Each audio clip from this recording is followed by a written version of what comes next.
On the banks of the Tennessee River sits Neyland Stadium, home of the Vols, in a place where they have dominated this historic rivalry with the University of Kentucky. They haven't lost at home to the Cats since the mid-'80s. No running through the T exactly, and Kentucky takes the field as well, looking for the first win since Alex Trebek was named the host of Jeopardy! Yeah, things are a little bit different here in a pandemic, and the Vols come out of the locker room and straight to the sideline, ready to take care of business. SEC Network Football is presented by Allstate.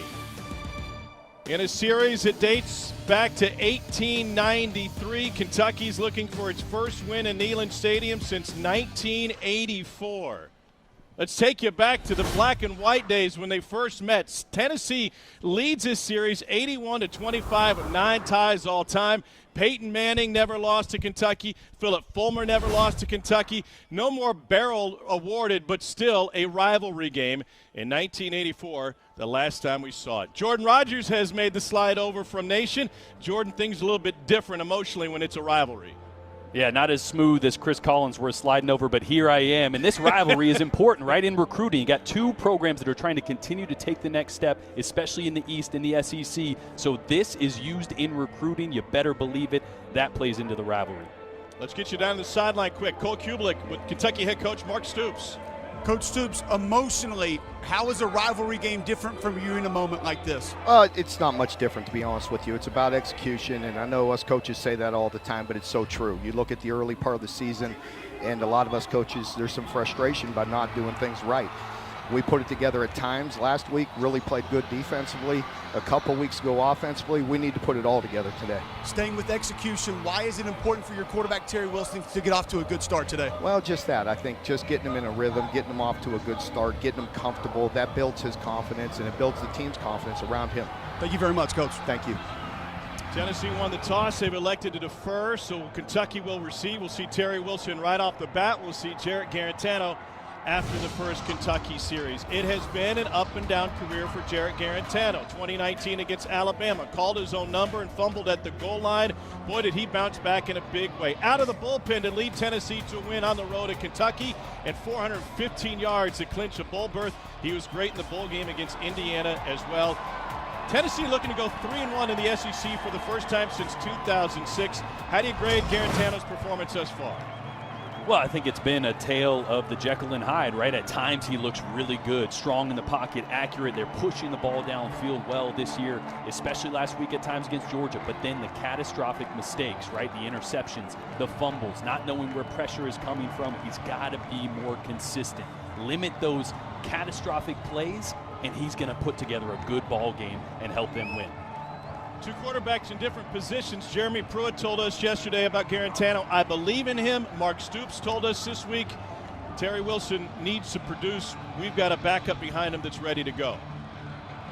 Paxton Brooks will get us started. Zach Johnson to receive, and we're underway in Knoxville.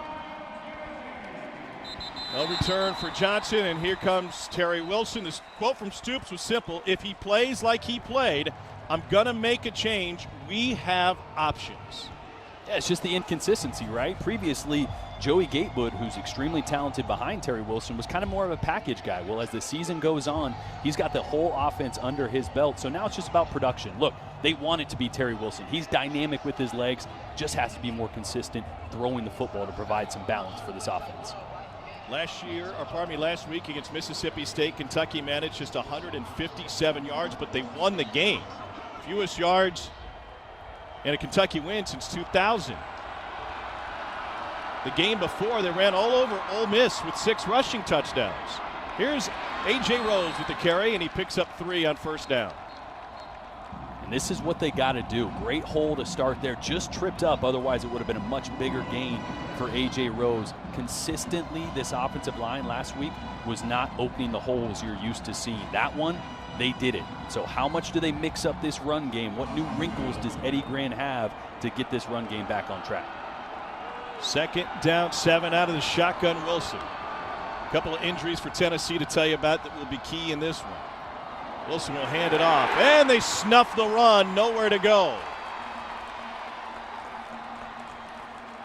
Come on, Bennett with the stop. Kenneth George Jr. gets a start at one cornerback position. Tennessee will be without Alontae Taylor in this game at the other spot. This is a secondary that was beset with injuries in fall camp, contact tracing and COVID. They didn't get a lot of time to play with each other, and it's been a mix and match affair here early in the year. 3rd down 9, first possession for Kentucky. Georgia up top in press coverage. Let's see if they go in that direction. 4-man rush. Wilson, time running out. Going to try to scramble. Best running quarterback in the SEC, and he's chased out of bounds. It's a loss of 3. Give Henry To'o the sack. Wow. That is what makes Henry To'o special. Because what you can't do against Terry Wilson is lose contain. They lost contain right there. Him outside the pocket with his athleticism, that's how he can hurt you. But To'o was just so fast, closing the distance there, and that's what he's going to have to do today. Play sideline to sideline against this Kentucky offense that wants to stretch the field horizontally. Max Duffy was a first-round pick in the Australian Football League draft in 2012. Almost got that one blocked, but got it away. And no return for Eric Gray. 47-yard punt. Here's Jarrett Garantano, redshirt senior out of Lodi, New Jersey. Jeremy Pruitt on his quarterback. He's our quarterback. He gives us the best opportunity to have success. When we talked to him yesterday, it was straightforward. Quote, I believe in him. And Kentucky fans are wondering, what's the big deal? This guy's been sensational every time he's faced us. Came off the bench to lead Tennessee to a win in Lexington last year. We'll get to the story on his hands in a moment. Here's Ty Chandler, huge hole left side. And Chandler picks up 4. One of the reads Georgia had last week, Jordan, was his hands coming up right before the snap, so he's got to make an adjustment. Yeah, and that's what I was going to say. You mentioned that the reason Georgia was so successful at getting pressure on Garantano was they were timing up the snaps. Quick hitter to the outside. That'll go for a Tennessee first down. Ramel Keaton, sophomore out of Marietta, Georgia, picks up 8. And it was really twofold, right? Last week you saw Georgia stem their front, which means the defensive front right before the snap would move over a gap. That disrupts a lot of things in your offensive protection and run game, and they were just timing up when his hands go up. Notice, they're up early this week. Here's Ty Chandler. 3 yards there. Boogie Watson wearing Chris Oates' number 2 as a tribute to his teammate, and he makes the stop. Tennessee last week, first time since 2011, they were held to negative rushing yards. He had a great first half against Georgia, nothing in the second. 5 wide, Garantano delivers past midfield, and they pick up 4. Brandon Johnson will leave it a 3rd and 2. And that's a formation I hope we see a little more of out of Tennessee. Anytime your quarterback is having trouble diagnosing where pressure is coming from, the more you spread out your receivers, the more it balances the field, and it's easy for Garantano, to diagnose pressure. And here on 3rd and 2, let's see if they get back to the ground game. Instead, they're going to roll the pocket. Garantano delivers a strike right past the marker. It's Brandon Johnson again, 5th-year senior out of Fort Lauderdale. Great job here, right? 3rd and short. You're either going to run the football or get your quarterback outside the pocket for a quick throw, or to give him a 2-way go to use his legs. That time, the motion pre-snap opened up the space on the outside with the defender getting over across late. Eric Gray in at running back. He gets his first touch and finds a hole. And they're having a lot of success with behind that big Tennessee offensive line. Cole, that offensive line did not have a great game last week against Georgia. No, I'm facing different looks here early on. I'm going to probably try and force Kentucky to get out of their 3-man front, play a little bit bigger up front against an O-line that I had high expectations for coming into this season, Tom, and has not necessarily lived up to them to this point. Cade Mays getting the start at right guard in this one. They're not sure if Jameer Johnson, their left tackle, is going to be able to go. This is Gray going side to side to pick up 3. Jamin Davis in on the stop. One of the things you're seeing from Tennessee already, too, that's a little different is the tempo, right? I mean, Kentucky's defensive front is big and physical. What do you do against a big physical defensive front? You try to get them tired, right? Try to not allow them to substitute. Get those guys winded so you can get some more push up front. Gray again, and Tennessee just pounding it up the middle. It's a first down with Isaiah Gibson finally making the stop after 7. Another 3rd and 2. Last time they sprinted out, this time just an inside zone. And again, off the tempo, this defensive line is not getting set. They're a little winded. Oh, I speak too soon because that's a heck of a play right there to blow it up. Isaiah Gibson in on another stop for Kentucky. Pardon me, Quentin Bohanna. And that's an athletic move for 95 there, Quentin Bohanna, who, by the way, is 360 pounds. That's some of that girth, that beef up front I was talking about that Tennessee wants to wear down. The Kentucky front had a great game against Mississippi State last week. Tennessee picks up the pressure, but the pass is dropped. Up the hands of Eric Gray out of the backfield. You know, Jordan mentioned that size up front for this Kentucky defensive line. One thing that I've kind of noticed, it looks like left guard Trey Smith, 73 for Tennessee, has kind of cut his splits down a little bit. If you know you're going to be working double teams, ace blocks, trying to get movement at the point of attack, cut that split down a little bit, make it easier to get hip to hip and get a little bit push at the line of scrimmage. He's got Wanye Morris on his left side. Morris didn't have a great game last week against Georgia either. Tennessee's converted a pair of 3rd downs on this drive. This is 3rd and 11. Garantano pressured and taken down by Boogie Watson. It's a loss of 7. Well, Boogie Watson, we're number 22 this week, working on right tackle Darnell Wright. And this is just a speed rush, right? Watch him dip underneath the arms there just enough and beat it with speed to the outside. That's a great job to get low there around the corner and get to Garantano. And so the drive will come to an end. Paxton Brooks on to punt it away. Josh Ali to receive. It's an 11-play, 32-yard drive that comes up empty. Tennessee couldn't quite get it. It'll be a touchback after a 37-yard punt. No score early on in Knoxville.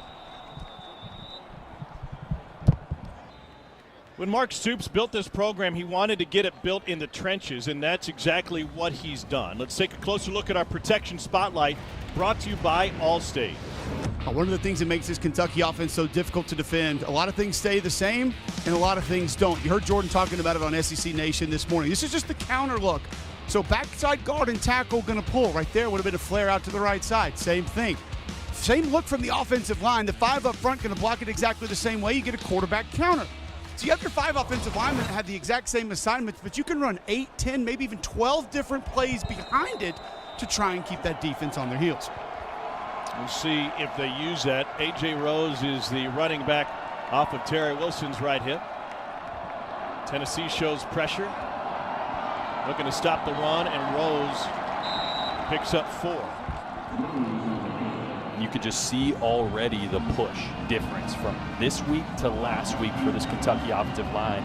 When A.J. Rose is hitting the hole, that offensive line has already pushed the defensive line for Tennessee 2 to 3 yards back. I expect them, if they keep rolling like this, to just lean into that. Jeremy Pruitt hasn't been especially impressed with his defensive line play over the course of this still young season. On the slant, that's complete for a first down at Josh Ali. He said, we don't have an elite pass rusher. We've got to get push on the pocket from the interior. But it comes down to those individuals, Tom, and sometimes you're going to have to move them around, whether it's going to be loose, winning a one-on-one in pass rush, or back to what Jordan talked about. Mississippi State's front moved a ton. It's very difficult to allow yourself to put a lot of weight on that hand and come off the football and think about drive blocking when you know the defender in front of you is going to be going east and west. That was an issue last week for Kentucky. Ali in motion.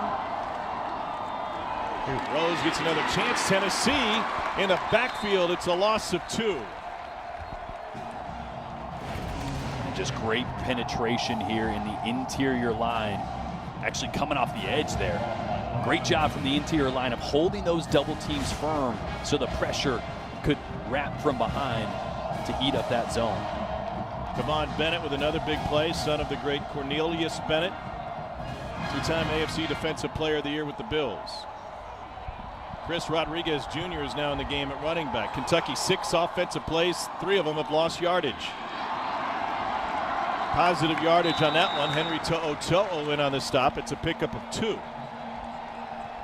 Great visit with Henry To'oto'o yesterday via Zoom, as we do.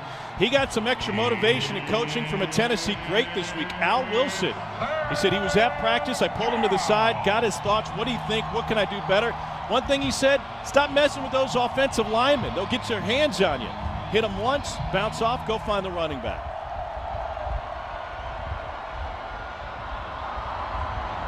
Empty backfield, pressure coming to Ali, and he's going to break free for Kentucky. Ali takes it past the 45 before Bryce Thompson got him, and Tennessee thought the ball came out. It is Tennessee football.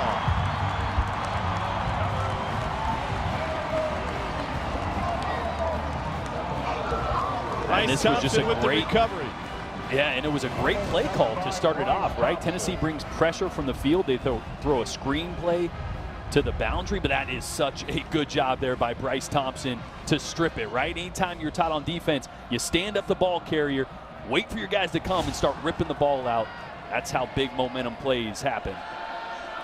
Junior from Irmo, South Carolina, stripped it, took it away from Ali. Turnovers will be huge in this game, should be otherwise pretty even matchup. Flea flicker. Garantano looking way deep. Everybody's covered, and he's finally able to throw it away, chased by Boogie Watson. It felt like the flea flicker happened too fast, Jordan. Yeah, it did. You want to sell that a little bit more. Change of possession, you always got to be ready for shot plays. So Kentucky, look at this. They got too deep. They were expecting a shot play. Some offensive coordinators can sometimes get into a rut, right? The momentum, the change of possession, you get it. You're like, let's take a shot. They do there, but Kentucky with great coverage on the back end. Eric Gray only took a step before he pitched it back to Garantano. With trips on the field, they're going to run it with Gray, and he's able to pick up 4. Sophomore from Memphis, sharing time in the backfield with Ty Chandler. On the previous play, we saw Kentucky's defensive line stem, right? That movement I was talking about right before the snap. The entire defensive line, all 3 or 4, move over a gap. Exactly what Georgia did last week. Let's see if they continue to do that. The hard part is timing up the snap. That's what Georgia could do last week. But Garantano with his hands up early now is not giving any hints at when the snap is occurring. No room off the edge for Gray. Finds 4, but Jamin Davis matches up with him.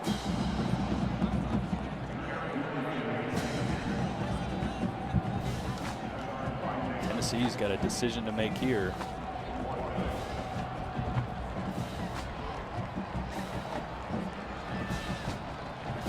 And I like it, right? You keep the offense steal a on the possession, field.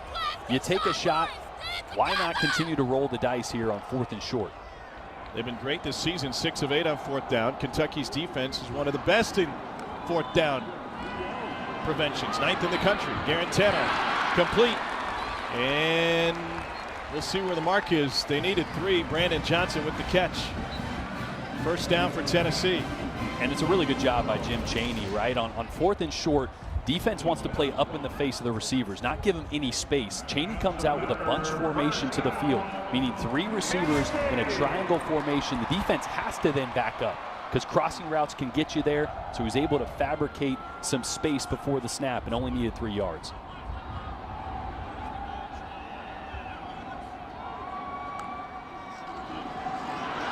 Touch pass. Jones, the transfer from Southern Cal, takes it for a pickup of 7 before Tyrell Asian brings him down. Great block here on the edge to keep contained. You have to have this block right here. Watch, tight end. You got to reach that defensive end. You got to seal him off, just at least get in his way. Oh, boy. Ball came out. Kentucky says they took it back.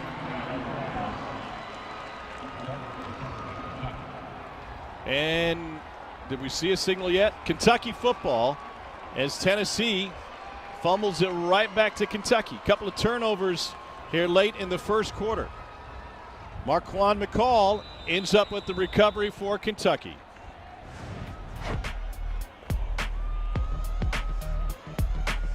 It just flipped right out of Garantano's hand. 2 fumbles second half last week against Georgia.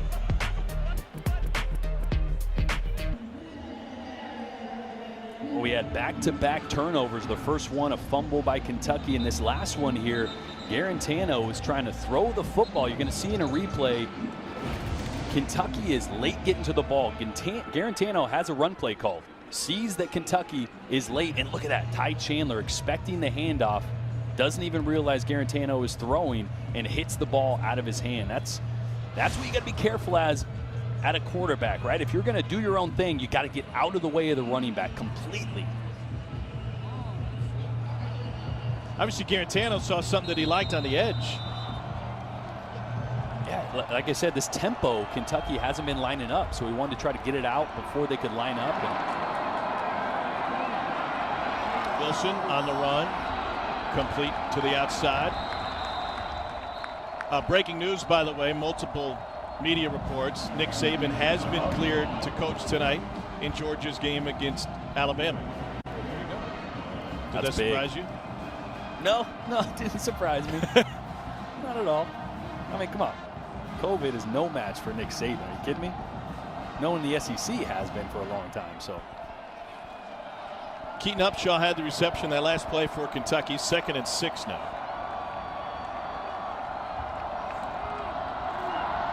Wilson gets rid of it quickly. Back to the tight end. This is Justin Rigg. And one catch and one huge drop last week for the Cats. Trayvon Flowers with the stop. And this is big. If Kentucky can start to incorporate their tight ends more into the passing game, that opens things up, right? They want tight ends on the field to add that extra weight to the block for the run game, but they've been nearly absent in the passing game. So early on, we're seeing them get involved, which is great for balance. Balance was there for Wilson in that game against Ole Miss. He went 14 of 18 with 3 drops for 151 yards and carried it for 129 yards and 3 touchdowns. The play clock winding down. They go back to the slant. That's good for another big gain for Kentucky. Allen Daly Jr. finds 9. Allen Daly, one of those guys asking Eddie Gran, who else is going to step up outside of Josh Ali, right? They need to find another playmaker on the outside. He's like, look, Allen Daly he's not a burner, right? He's not a 4-5 guy, but he's a crisp route runner and he's consistent. And those are 2 things that you need as a quarterback. So a great route there and a solid catch. He's a guy they need to get more involved in as well. Kentucky showing pressure from the edge. Rodriguez, nothing doing. Let's get you to the studio as we say good day to Peter Burns. Tom, you stole my thunder here in my studio update. That's right. Alabama made it official. Coach Nick Saban will be on the sidelines tonight after 3 straight negative tests. He has passed SEC protocols and makes this one even spicier tonight in Tuscaloosa. Just further proof that we both have Twitter. Ball at midfield for Kentucky after the Tennessee turnover. Rose and Rodriguez both in the backfield. A fake to nobody, and Wilson gets taken down in the backfield for a loss of 2. That is a busted play. I believe Terry Wilson was supposed to fake to the other side. Right, look at this. They're going to have an orbit motion here or movement by A.J. Rose. Yep, he was supposed to fake the other way. What they want to do is fake that zone read to the right and have an option play with him and A.J. Rose going back to the left. He just faked to the wrong side, so the play was doomed from the start. Remember when Mark Stoops said, if he plays like he played, this was last week, I'm going to make a change. They got Joey Gatewood waiting in the bullpen. Empty backfield, Rodriguez motions out. 3rd down, 11. 3-man rush. Wilson's got all day. And that one on the money. We got a flag on the play and brought down just short of the marker is Daly. We'll leave 4th and a couple after a gain of 9. Dependent on the flag. Mark Curls, our white hat. Holding, number 52, offense. 10-yard penalty, replay, 3rd down. That's on the center. It's going to be Drake Jackson right in the middle there, one of the best offensive linemen. And, I don't know. I think Cole's going to have something to say about that. Give him a little toss. You're not keeping him from going and making a play. putting him in the dirt. I agree with that one. That's a big boy toss right there. I'd take that to the pancake pantry. I don't know about a hold, though.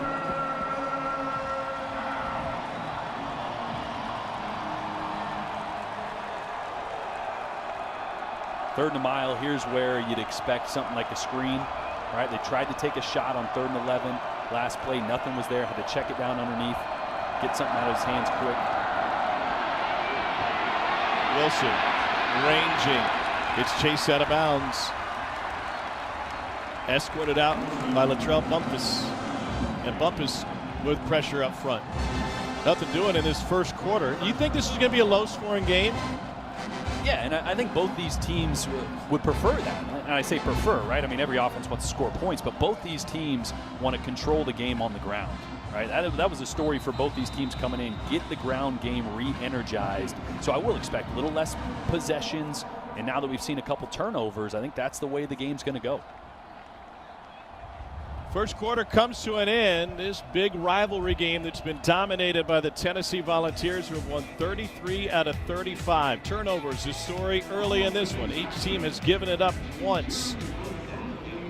We return for the second quarter of action from Neyland Stadium right after this. All right, PB, thanks. Kentucky looking to punt it away here with Max Duffy, the Australian. Great chat with Max earlier this week. Bayless Jones and Eric Gray back to receive. By the way, we told you Max played in the Australian Football League for a while. Played some footy back in his day. Port Adelaide leading the ladder. They've got 56 points, tied with Brisbane. And action early this morning down under. Fair catch taken by Eric Gray. All right, let's try to break down the highs and lows of Jarrett Garantano's career at Tennessee. Great game on the road against Auburn in 2018 with the win. The Alabama fumble at the goal line sticks in the craws of a lot of Tennessee fans. Threw for 400 against Missouri. So there's that rolling QBR average. And, a lot of guys are going to have bad games against Georgia, right? How do you view Garantano's career, Jordan? Well, it's just consistency, right? See all those peaks and valleys there? I mean, that's consistency. Throw for 400 yards and he'd make some bonehead mistakes one week. You just have to have more consistency. But I'll tell you what, this kid is extremely talented. And if he can limit those 1 or 2 mistakes a week, he can completely change what this Tennessee team can do on offense. I mean, they were in it with Georgia for 2.5 quarters, 3 quarters almost before a couple mistakes. Some of that's on him, some of it's not. Just consistency at that position is paramount for Tennessee. Coaches mentioned catastrophe plays. Already 1 turnover in this game. And there is a bullet. There's the arm talent, complete to Josh Palmer. And a pickup of 11. So if you're going to judge quarterbacks against Georgia's elite defense, very few would get passing grades. Yeah, I mean, that defense is just brutal at all 3 levels. And like I said, Garantano did something that we haven't seen a ton. He pushed the ball downfield. I mean, Josh Palmer made some big plays in one-on-one coverage on the outside. He was accurate downfield. It was just those couple mistakes. Chandler picks up 3. And when you talk to both coaching staffs, Jordan, about what they think about their quarterback, I'm going to borrow a baseball stat here. It's also about WAR, wins above replacement. It's not just who you are, it's who's behind you and ready to go. Kentucky has that, Tennessee doesn't.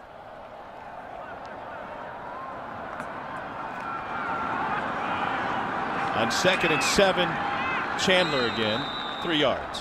And again, Tom, it'd be one thing if you could point directly to Jarrett Garantano for those mistakes last week. You can't. I mean, how much of the conversation with Jeremy Pruitt and Jim Chaney was about communication, right? And there were 6 times that the mic point wasn't identified in either a protection or a run, which messed up the play. And part of that's on Garantano. Part of that is on the center, Brandon Kennedy. Communication has to be better so free runners don't happen. That's when those sack fumbles get you, like they did last week.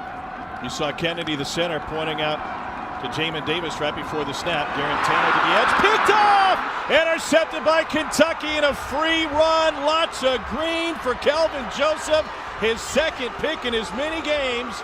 And a pick 6 puts the Cats on the board. And on cue, right?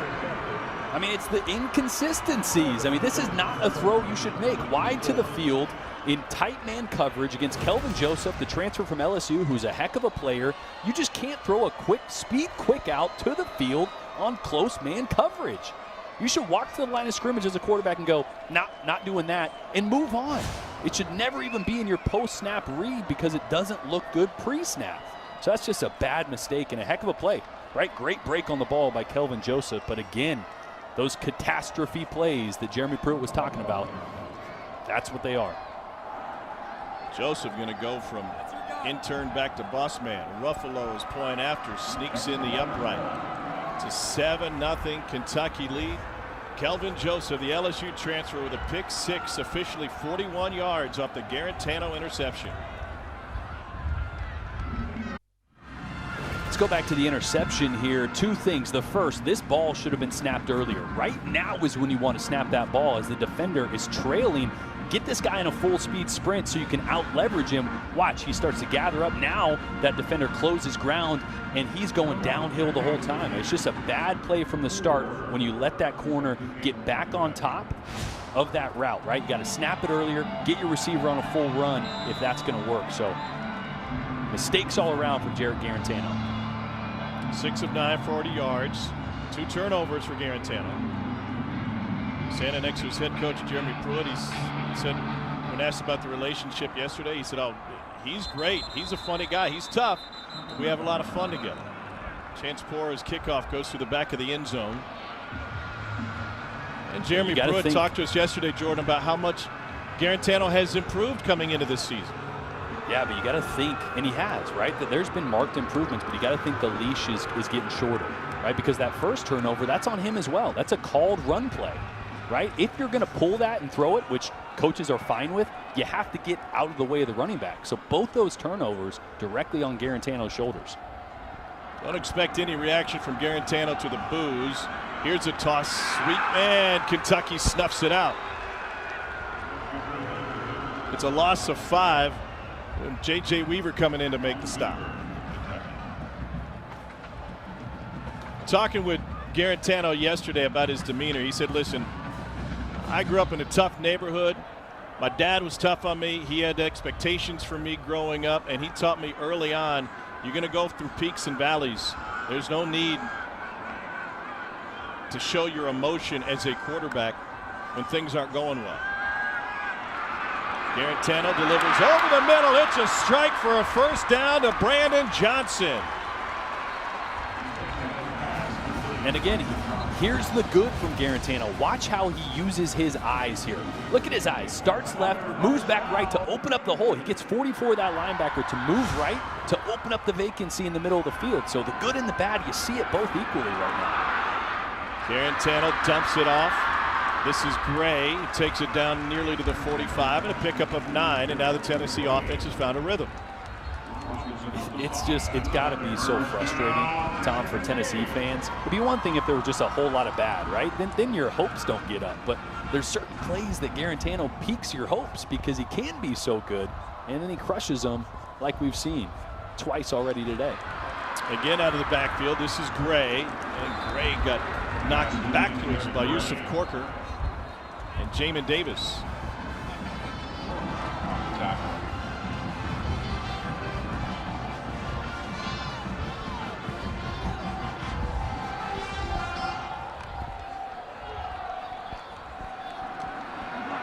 On 2nd and 1, Tennessee picks up the first down with an Eric Gray run.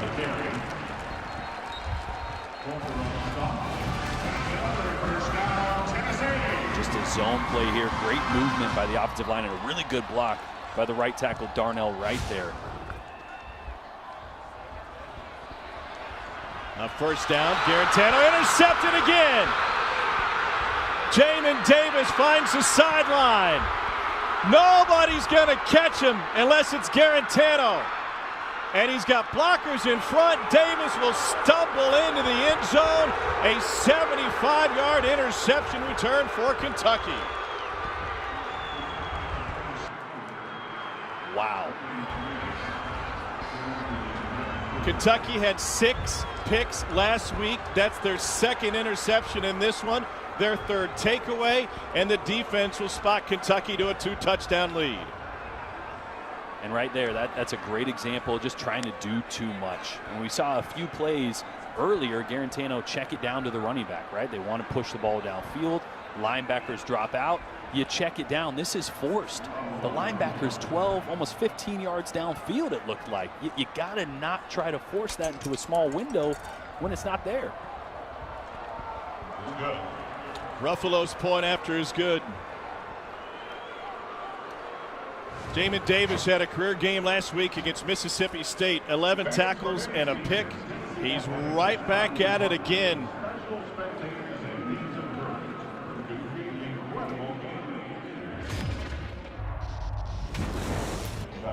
And the mistakes continue to pile up for Jarrett Garantano. It started with just a fumble, right? It looks innocent enough, but that's a mistake on the quarterback. It was a called run play, and he tried to throw it in this one right here. Late on the motion, a great break on the outside by Kelvin Joseph.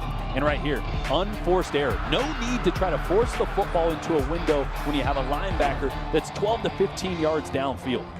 Jeremy Pruitt will not put up with turnovers like this. Unforced errors are unacceptable in his mind. I think that's why you see JT Stroud with a helmet on. Officially an 85-yard interception return for a touchdown for Jamin Davis. The Kentucky defense has forced 9 turnovers in the last 15 opponents' possessions. Well, the cheers say it all. Tennessee fan base wanting to see the backup quarterback. They get JT Stroud, redshirt sophomore out of Santa Clarita, California, by way of Hart High School. One start in his Tennessee career. It came against UAB last year. He went 3 for 6 in that game for 34 yards.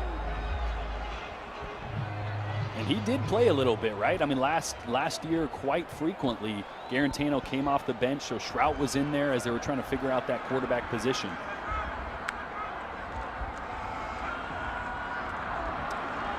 Gives it to Gray on first down, who slips his way to a gain of 4. Stroud's got a big-time arm. He and Brian Maurer had been fighting for second-string opportunities. Jeremy Pruitt in this Tennessee offense went through contact tracing and COVID issues. He said we just couldn't afford to run multiple quarterbacks out there. We had to shrink it down to just 2. Here's Eric Gray again, and a flag on the play.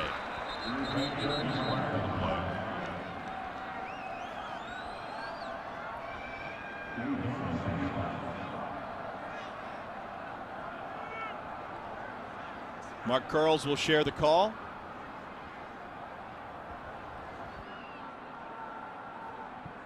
You can learn a lot about a team when you watch how they interact with a quarterback after he throws an interception. Garantano has thrown 2, and he has the fumble. Here's Mark Curls. Personal foul, chop block, number 88 and 64, offense. Half the distance to the goal, replay second down. Princeton, Fanton, Wanye, Morris. Cole, what did you see when Garantano went to the sideline after that last pick? That felt like a 10-minute timeout, and I would say 9.5 of those minutes, Jarrett Garantano stood by himself over on the sideline. Not a lot of discussions, not a lot of teammates coming up to even have any sort of a conversation with him. A lot of alone time for Jarrett Garantano during that break. And that's part of the issue, right? It's one thing to make mistakes. It's one thing to give Tennessee 14 points. The other thing is when your team loses confidence. That absolutely can't happen, right? You can come back from a 14-point deficit. It doesn't help your team. But when you have a team that loses confidence in the signal caller, that can't happen. Second down, 21 for JT Stroud. First pass attempt.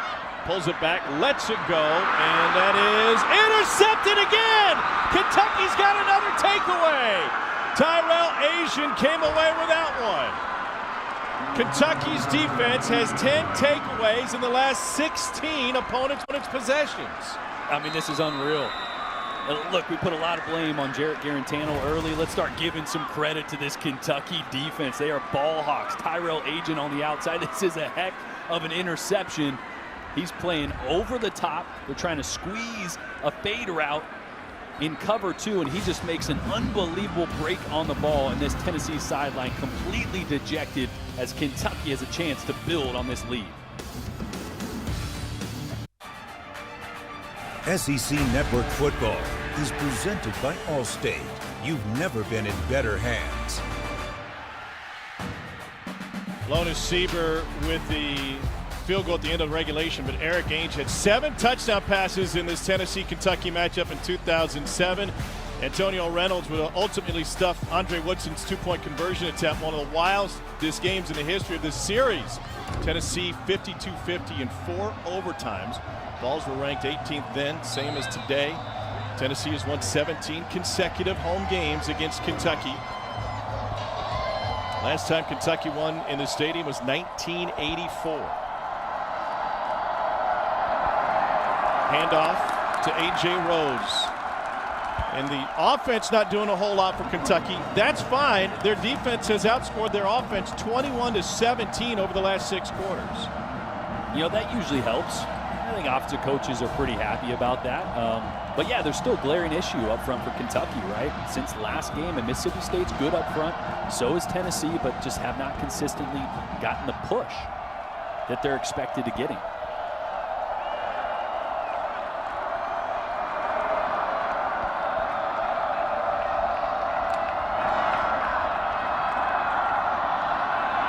Wilson with the keep, and he'll take it past the 30. Eddie Grant telling us, Jordan, that there are times where they'll put a zone read on where it's a true read, and others where they dictate to Terry pre-snap whether or not he's going to keep it. Yeah, and that'll change sometimes. Sometimes you can call it that way. Other times, based on alignment on the field, the backside tackle will what we call lock it, right? Because the alignment will block that guy, and it will be a keep or a handoff depending. So getting Terry Wilson involved in this run game is absolutely necessary to continue to have success.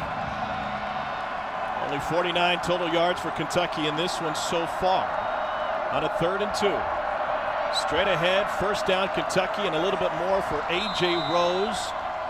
He wants to be an undercover cop when he finishes with his football career. He said, you know, Denzel in training day, I'd rather be the good cop. But yeah, it's a King Kong run. It looked a little bit like a bad cop there, running somebody over. That was special right there, and that's what Kentucky needs, right? I mean, we talk about scheme and reading zone and getting push, great. But running the football is a mentality. And last year, Kentucky had a mentality that nobody can stop us. They need to get a little bit of that back. Jeremy Banks being helped off the field for Tennessee. First trip into the red zone for either squad. Banks coming off of a career-high 8 tackles against Georgia.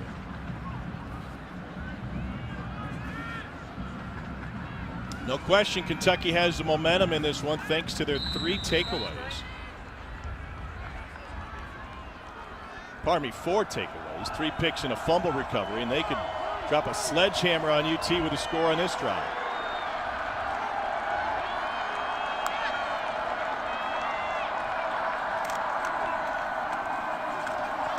Back to the run game and Rose. Eagle Scout picks up 3.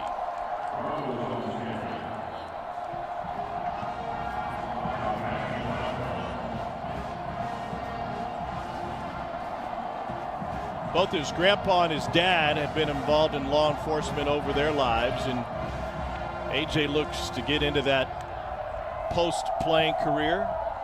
He's kind of been in the undercover program for Kentucky the last couple of seasons. They've had some great running backs. Now he gets a chance to shine and take center stage. Rodriguez in now on 2nd and 7.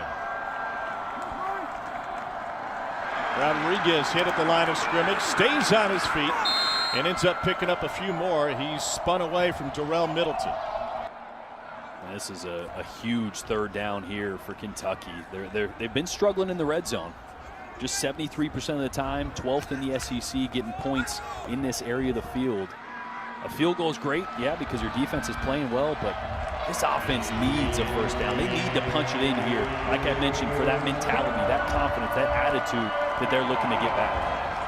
Eddie Grant, the offensive coordinator for Kentucky. Sean Schamberger runs on late for Tennessee. Extra defensive back.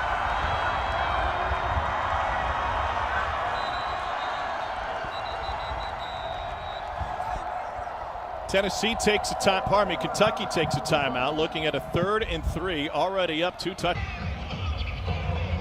Kentucky leads Tennessee 14-0. Cole, the momentum obviously belongs to the Cats. What's the difference between a touchdown and a field goal at this point in the game? I think the difference, obviously, is you get a little more confidence if you score a touchdown, but I think any points are critical right here, Tom. For me, 3 massive for Kentucky, make it a 3-point game. I can't help but think back to that Auburn game just before the half. Had a chance to go up if you run it a few times and kick the field goal. Terry Wilson throws an interception. Auburn grabs big momentum before the half. I think a field goal is huge here for the Cats. 3rd down 3, 6:27 to go in the second quarter. First trip for either team into the red zone. Chris Rodriguez, the running back.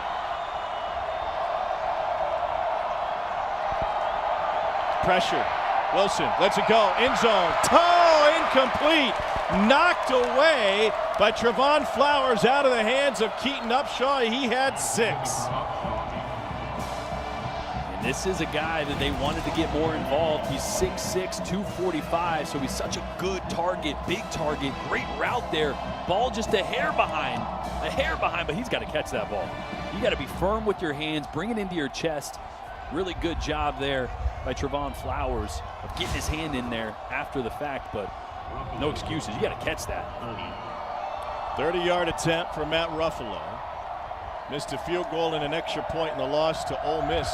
Game they lost by 1 in overtime. And he drills it through. Kentucky on top of Tennessee 17-0 after a 6-play, 25-yard drive. Back to the studio. Here's PB. All right, Peter, thanks. Everybody's getting an interception. Last time Kentucky had a pair of pick sixes, you go back to a non-conference game in 2014 against UL Monroe.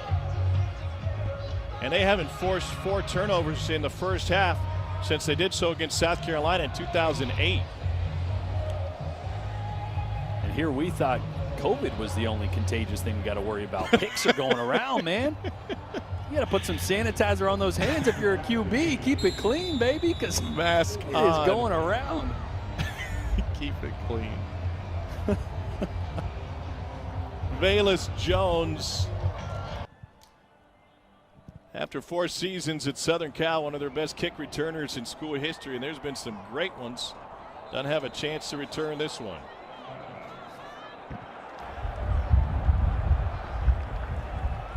This season, for every field goal and extra point made by participating universities, All-State will make a contribution to the university's general scholarship fund. Thank you, All-State. Pendulum swings back to Jarrett Garantano. This is something we saw last year. I mean, Jeremy Pruitt's not afraid to sit him down, kind of to teach him a lesson, right? You'd hope he didn't need that, but that tells me, Tom, that the talent gap is much bigger than we thought, and or the gap to what he does to get them in plays, right? How much he dictates runs, how much he changes plays and protections at the line of scrimmage. The gap must be that much bigger from Garantano to Shrap. Pressure coming for Kentucky. Happy feet. Garantano slings it incomplete. Cole? I'd be interested to hear from Jordan about what Jeremy Pruitt told us, that sort of defending Jarrett Garantano, saying, listen, guys, we're asking him to play quarterback. There's a high level of things that we're asking him to do, a lot of different things. This is not one of those offenses that we run 5 or 6 plays, he looks to the sideline and gets the call on every single play. He has to process a lot of things. It's not easy to do.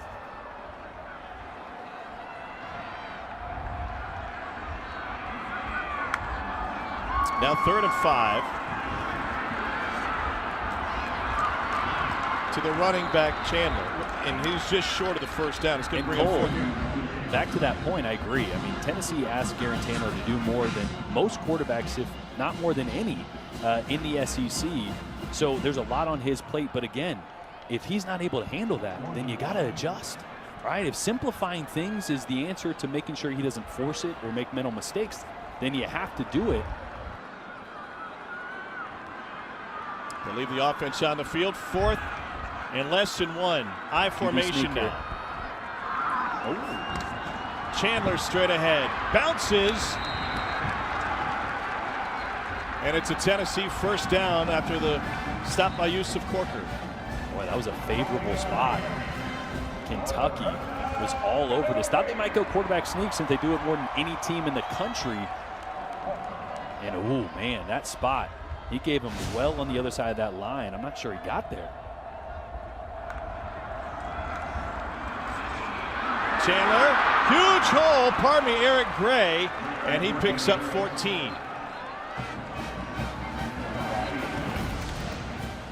Oh, this is a welcome sight for Jarrett Garantano. Got to get this run game going. Got to take some pressure off the quarterback position. Yes, you're down 3 scores, but you can't get all 3 back on one play or one throw. 8 yards that time for Eric Gray.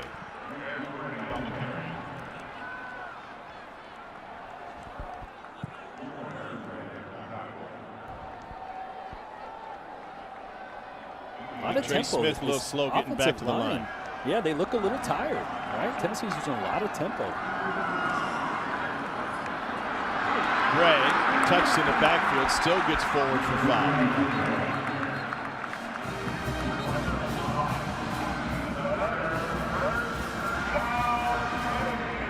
Nice job getting to the second level by Trey Smith there, 73 left guard for Tennessee. Took a hit to the quad a couple of plays ago. Steady ground game. Gray picks up 3. I wonder if we're going to see Garantano throw the ball. If we are, shaken up for Kentucky. It's got to be a confidence booster, right? It's got to be something easy. A screen, a layup.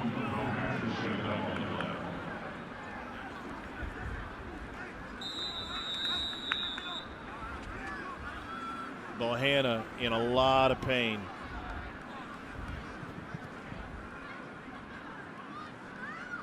Oh. Quick to the point, Gene Chizik. Neither quarterback. Garantano will hand it off and straight up the middle for a big gain to Eric Gray. Cole, you had a great comment during the break. When you lose a guy like Quinton Bohanna, you can attack him right up the middle. Quinton Bohanna, maybe the MVP of this defense. Everybody always says when a new corner comes in the game, oh, go at him, attack him, throw deep. Nobody ever says that when a new D lineman comes in. Again, Gray, this time 3. When you agree with that, Jordan, from a quarterback perspective? I mean, no. I'm a quarterback. I don't really care about the inside. And I guess unless you're right now, you can't throw the football to anybody but Kentucky. But number 50 there, Marquand McCall, he's bigger than Quinton Bohanna, actually. He's closer to 380. A bounce to the outside. Eric Gray picks up the first down for Tennessee. And so what you saw on that first run play back that we came back from break is that McCall couldn't get off the block, right? He's not as good with his hands as Bohanna. So see if that develops. He did good on the next play, but Tennessee would love to get this game going between the tackles.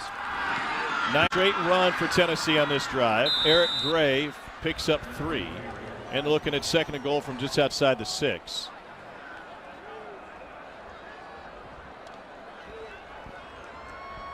I got to think that Jim Chaney's looking at his chart right now. He's got to keep telling himself, don't look at those pass plays. Don't look at those pass plays, right? You got to be thinking, keep this on the ground, hopefully into the checkerboard there. 13th play of the drive. Eric Gray trying to push the pile inside the 5, and that'll set up 3rd and goal. So how limited is the call sheet right now if you're Jim Chaney? Well, it's not super limited. They have a ton of run plays, but I don't think you can go to the air right now, right? You got to think you might even go 2 in a row right here. I know points 3 would be great, but I feel like you got to get 7 here. The way the game's going, you'll take 3, no doubt, but let's see if they test it in the air. I don't think they do. They'll run it again. Straight ahead. Touchdown, Tennessee. Ty Chandler. Huge.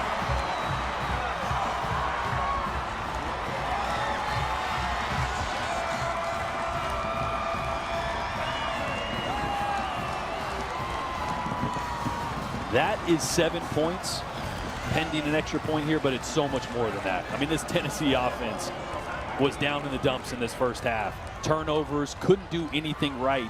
And what do? You leave it on the ground. Jim Chaney, that's who he wants this team to be. Physical up front. He wants them to be defined by the run. And that is a defining drive when they needed it most. A 14-play drive for 75 yards. On that drive, 12 runs for 71 yards. They take 4:42 off the clock, and they get in the end zone. Well, Tennessee loves its tradition maybe more than any other program in the SEC, and this week they welcome back a national champion. Al Wilson addressed the team this week. When I came to this school, it was a standard that was already understood. That this is the way we practice, this is the way we play, and this is why we finish in the top 10 every year. You seniors, it's up to you to set the standard and give it to the juniors. All it does is trickle down, man. One thing they knew, when you're going to play Tennessee, you're going to get smacked in the mouth on both sides of the ball. They're going to run the hell out their football, and then them boys on the defensive side are going to be coming. Five-time Pro Bowler, first-round pick, and part of the national championship team on Rocky Top in 1998. He was telling the guys, I got a whole host of dudes that I watch the games with every weekend. Teammates get together. We all watch them, and probably watching today if Al made his way back home. And there's an impact of those former players that return to campus. We're talking to Trey Smith about it. He said it's simple. I don't want to let them down. They're both from Jackson, Tennessee, and you don't want to meet up with this guy in the hole. Cole Al Wilson, a straight monster in the middle. Yeah, bringing back some bad memories. You mentioned 98, 99, Tennessee. We took him to the wire at Jordan-Hare Stadium, but unfortunately rolled into this place, and my buddy Jeff Klein threw a pick six on the first play, and the game was over after that. But, yeah, Al Wilson was one of those guys that you saw losing from him, the way that he played, and being an offensive lineman, studying other SEC teams while he was playing as well. Guy was always around the football, always brought the intensity. Trey was telling us he ran into Al at the Jackson Kroger a couple years ago. Said Al was telling him to keep his head up. That was in 2018 when he was dealing with some medical issues that kept him out of football for a good chunk of time. Said he first met him years prior when Tennessee had a football camp in West 10. A.J. Rose finds this one. How about this look, Jordan? This is Al Wilson back in the day. What do you think as a quarterback? I mean, there are three things certain in life: death, taxes, and you don't mess with a dude that has a neck roll like that. I mean, that's just, you see that guy on the other side of the ball, that's not the guy you want to mess with, because that's always the dude that's going to hit harder than anybody on the field. They made the backside of the scoreboard. Those don't get updated as often maybe as they should, but Al Wilson maybe should be up there forever. We were talking with their longtime coaches, and everybody talks about the leadership role that Al Wilson played on those teams and how much better they got. There was a story circulating with these teams back when Tennessee lost to Memphis. I think it was Peyton's sophomore season on the road. At halftime, Philip Fulmer started to get the guys fired up and was talking to Wilson, talking to the defense, and Al Wilson interrupted him. He said, no, this is my team. I talk to the defense. And his teammates are still talking about that halftime motivation to this day. But that's what he was talking about with the team, right? And that's what any coach wants. He wants a team that is policed by his players. They don't want to have to set the standard or the expectation. They want to put the roadmap out there, and they want their players to enforce that. That's what this team's looking for, the leaders, right? Henry To'oTo'o, he's going to be one. But they're still developing on both sides of the ball.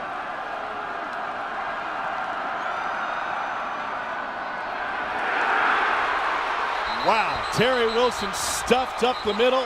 There's Henry To'oTo'o. He said, I got Al Wilson's digits. I hit him up the first night. I got the number. Tell me more about the game. And look at the diagnosis, right? I mean, he talked about his triangle read. He's reading both guards to the quarterback mesh point.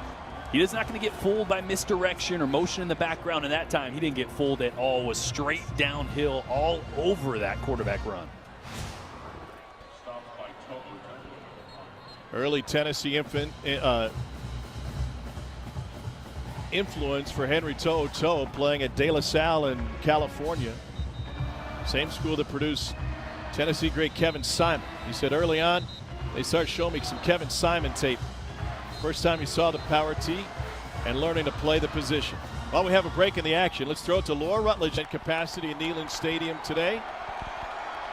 A place that Kentucky hasn't won since 1984. They have a 17-7 lead. Wilson keeps it, goes straight ahead. Tennessee will use another timeout. They're going to have a minute 22. Try to do something with the ball, but right now it's a double-edged sword, right? You're going to have to throw the football if you want to flip the field and get points, but last drive was the best they've looked, and it was all runs. So how much balance, how much trust is Jim Chaney going to have in his quarterback, Jarrett Garantano, with a minute 22 and a timeout? Well, you got to be nimble. We know that in regard to COVID-19, and there was some schedule shifting going on. It was announced last night. Kentucky will now go to Missouri next week. They're supposed to play on Halloween. Instead, they'll get Georgia on Halloween night in Lexington. Vandy and Missouri are not playing today. That's been rescheduled for December 12th, as have LSU and Florida. In the COVID cases at Florida, what caused a lot of those changes, especially through this weekend with the Missouri and Kentucky shuffling. Max Duffy punts it away. Eric Gray takes a fair catch. All right, so what can Tennessee accomplish with 1:16 on the clock, and obviously lean heavily on the run on their last possession? Yeah, I don't think they have any timeouts either. I think our score bug is wrong there. So you want a drive starter, right? You want an easy throw or a screen to see if it spits big, right? If you get 15, 20 yards and you go with tempo and you try to make a run at it, if you get stopped, well, then you might just go to the second half here happy that you got points on the board, because 75 yards is a big task. So depend a lot on this first play.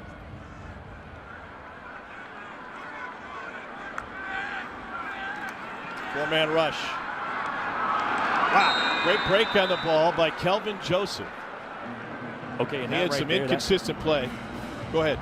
This scares me if I'm Jim Chaney, right? I mean, that was in coverage off his back foot. So I don't know if I want these self-inflicted wounds. We've had a lot of those. I mean, Kelvin Joseph is breaking on the ball. He's one step away from going the other direction with that one as well. I might just hand it off here.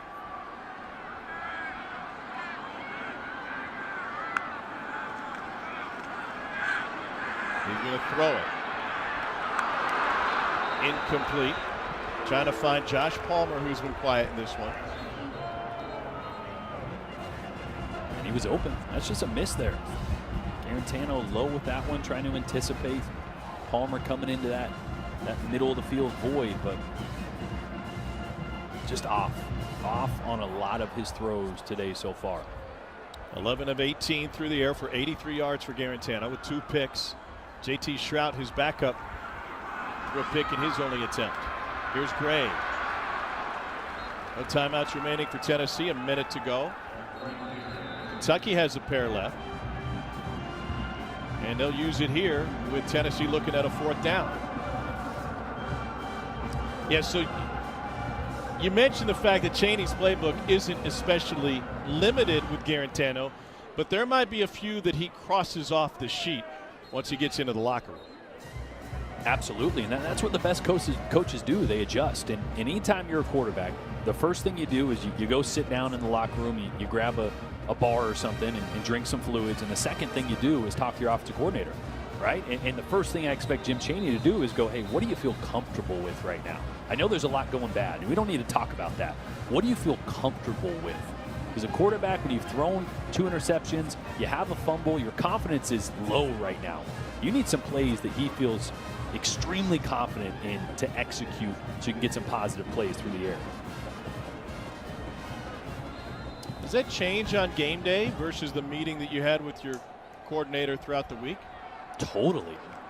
Absolutely. There was plenty of times I came into a game thinking I felt good about a concept, and then as I saw it, based on what the defense was doing, I just didn't like it anymore. So absolutely can change, really, from just 2 quarters, right, before the game to what's happening at halftime. Only a 32-yard punt that time from Brooks, and Kentucky will have a chance here. 50 seconds left, 1 timeout remaining. What does Eddie Grant dial up? Again, I love drive starters that are easy completions for the quarterback. Screens, whether it's a running back screen, a screen on the outside to a receiver, those plays, you know you're going to get at least something positive, whether it's 1 or 2 yards at the worst, and they have the biggest upside of you hit a few blocks, you can get a big chunk of yards.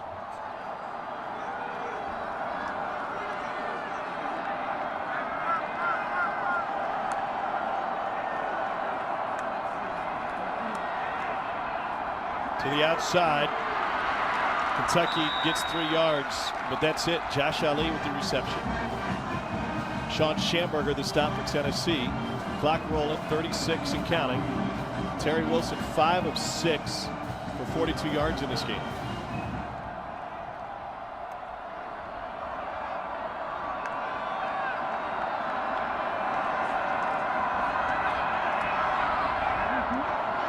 A couple of pass plays that don't get him much. Another tackle for To'o. And Kentucky won't bother using their final timeout. Kentucky with 4 first-half takeaways, 3 interceptions, 2 pick sixes. It's amazing the score's only 17-7. Tennessee was able to answer with a long 14-play drive to get on the board. Tennessee will get the second half kick. Scored Nealon. Kentucky 17, Tennessee 7. Time to get you back to the studio. Here's PB and the boys. Kentucky looking for its first win in Knoxville since 1984. Get ready to start the third quarter. Tom Hart, Jordan Rogers, Cole Kubelik, and this Kentucky defense, the difference maker. Today's Capital One rewarding performance comes from the Kentucky Wildcats and what they're doing on the defensive side of the ball. Yeah, usually the defense isn't scoring points better than the offense, but that's Kentucky right now. It's been unforced errors for Tennessee, and this Kentucky team has been opportunistic, and it wasn't just a DB, right? Get a linebacker involved for a pick six. It's been all Kentucky on defense all first half. 21 points for the defense over the last 6 quarters. The offense, though, has a ways to go, and this is why there's some Kentucky fans out there without a whole lot of confidence right now. 4 defensive touchdowns leads the FBS on the season, but the offense is 75 yards, and they haven't scored today with the offense. Yeah, 25 plays for 75 yards. It's not ideal. And I would imagine there's probably actually a lot of confidence, as crazy as it seems, in the locker room for Tennessee. Their coaches are saying, look at the scoreboard. We gave them 14 points. We're down 10. If we can stop hurting ourselves, and it starts with this drive, then it's going to be a ball game. Here's Bayless Jones from the 4.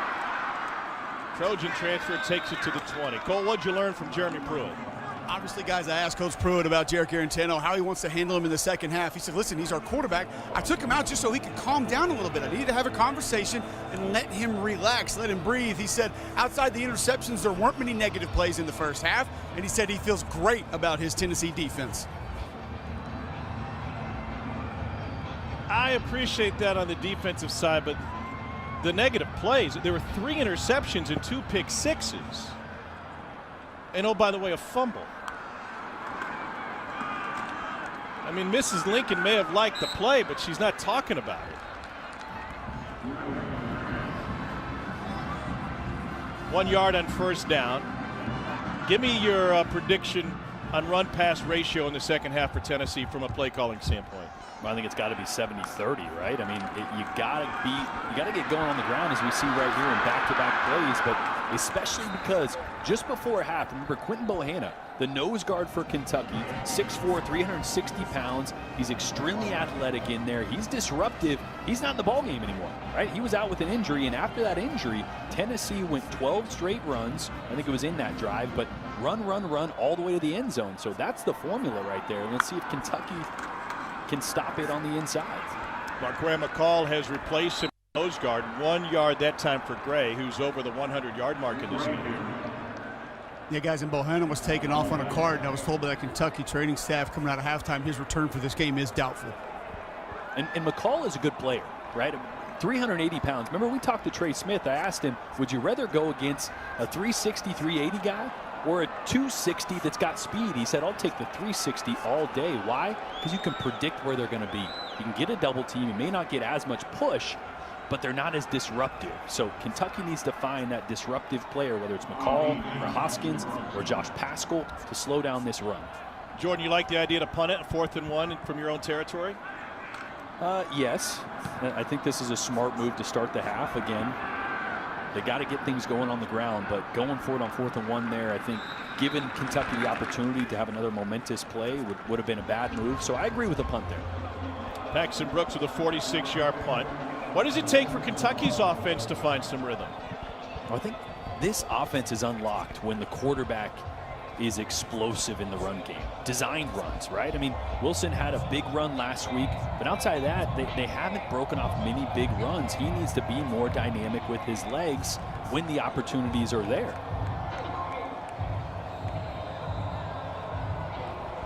A.J. Rose has only gained 18 yards on the ground. Kentucky 28 yards rushing total. Pressure from the edge. They pick up Schamberger. Wilson's got time. Threw it wide, trying to find Ali, and they say got a foot down, and a first down for Kentucky. That is a heck of a throw by Terry Wilson. He starts to his left, and at the last minute comes back to his right. You can't put it in any better place.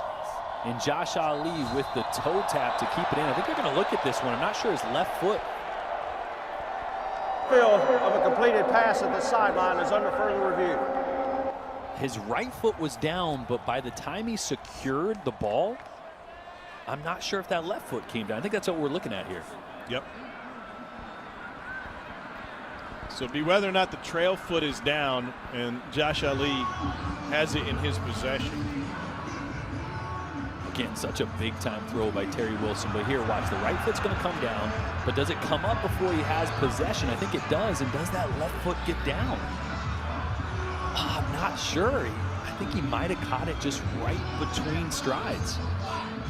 To me, the bobble between the right and left hand as he's going across the white would have this an incomplete pass. I think if he catches that cleanly, if it's secure, the right foot was down enough. Yeah, let's look. I was looking at the feet, didn't even notice the bobble. Let's see. Tough to see the bobble from that angle. Might be able to see the feet, but from the first angle, you can see the ball separate from the hands. Yeah, it's tough to tell there. So again, is there going to be enough for them to watch overturn the hands this?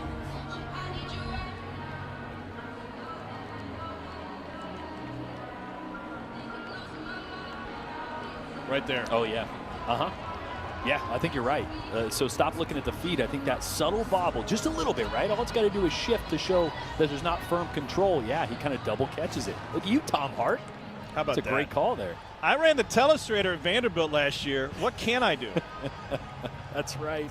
By the way, you haven't telestrated a single play in this game. That's the worst part about working from home. I don't have my telly. It's my favorite thing to do.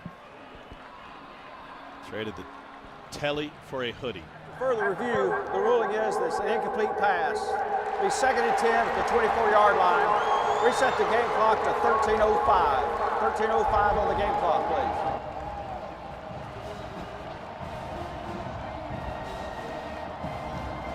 So they take it away from Wilson. No look for Terry Wilson this season, coming off injury, cut his hair for the first time since 8th grade.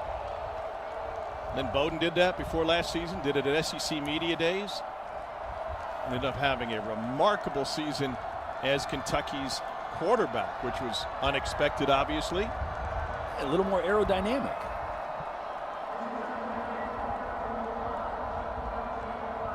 Terry Wilson started his college career at Oregon. He was a 3-star recruit. Another 3-star guy by the name of Justin Herbert showed up, and Terry went, whoa, this guy can sling it. Year of junior college before he came to Kentucky and led the Cats to 10 wins 2 years ago. Ball show pressure again.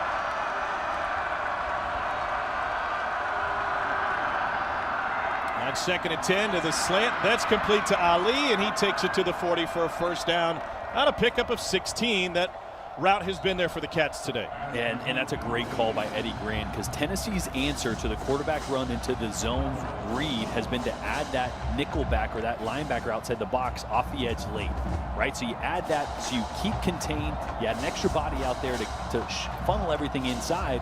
So Eddie Grand dials up a little RPO, little run pass option, right to replace that linebacker that adds.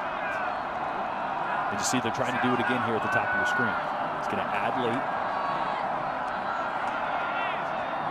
Rose straight ahead. And that allows that defensive front to be more gap sound, right? Now that they have an extra guy for contain, now you can be gap for gap on the inside, and that's why Kentucky's having a tough time going between the tackles.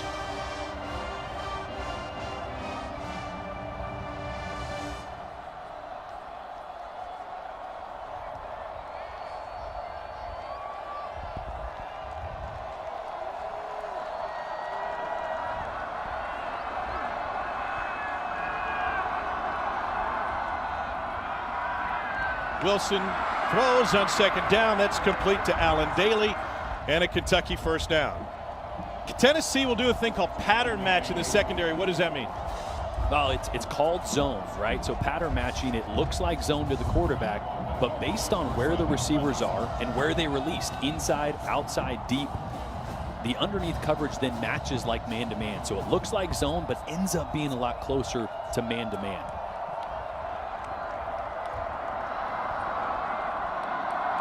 Well, Kentucky's found some holes in that zone on this drive.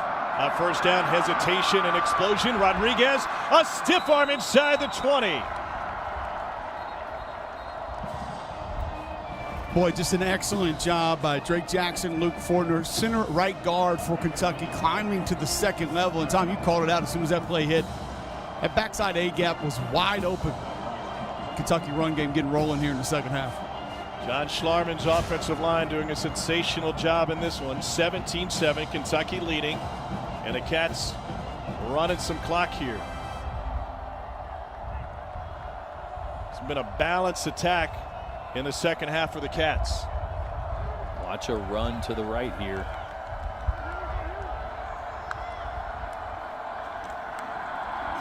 Rodriguez spins, takes a shot, and still gets a few more yards. It'll be a pickup of 8. Eddie Gran likes to do so much with formations, right? You start with 3 receivers into the sideline. Call that formation into the sideline, because usually you want those receivers out towards the field. But he's doing that for a reason. He's trying to see how Tennessee adjusts, and if they don't, or if they do walk out a linebacker, then you run to the right or up the middle as they did there.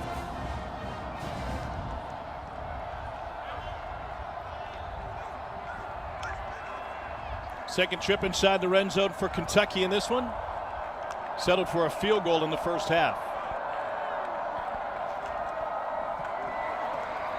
Rodriguez hit at the line of scrimmage. Ends up with maybe 1.5 yards.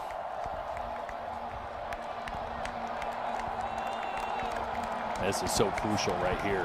Last time they got down into this area, had a big drop, had to settle for a field goal. But 3rd and 4 here. This is so big for Kentucky. Who did they find? One of Who's 6. their go-to guy? Josh Ali? Do they go back to a tight end?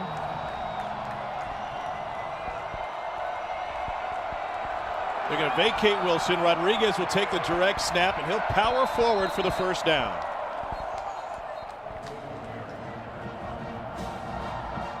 Cole, Kentucky went hard in on the Wildcat running with the running back years ago with JoJo Kemp. And they've had running backs who love this formation. Well, and I think the thing that starts with is Eddie Grant. He understands what the Wildcat is, what it means. He understands adding an extra blocker and the stress that that brings to an opposing defense. Rose and Rodriguez flank Terry Wilson here. 1st and goal, Kentucky.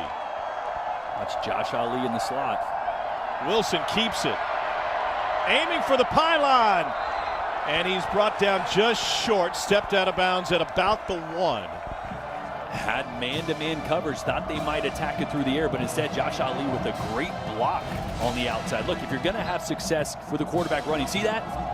Really good job of not locking on, but just getting to the shoulder of that nickel back that should have been there and contained, and allowing Wilson to get almost to the goal line. That is dangerous. They're going to have to look at that one. No? They say he was already out? Yeah, I think it was outside the pylon when he did fumble it. And they're going to take a look at this, and that's the key. Over or inside the pylon, this would be a fumble through the end zone and a touchback. Tennessee will use a timeout here. And the other question is whether or not his foot was down before he lost control of the football. We'll take the timeout. We'll take a look at it when we return.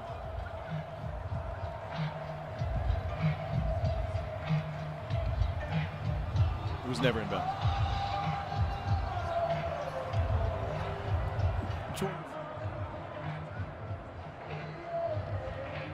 Second and goal. No break here. 8:12 to go in the third quarter. And this is a key play for Terry Wilson. aiming for the pylon. And Jordan, this is a conundrum for a lot of quarterbacks or ball carriers. Yeah, and we were always told, do not reach for the goal.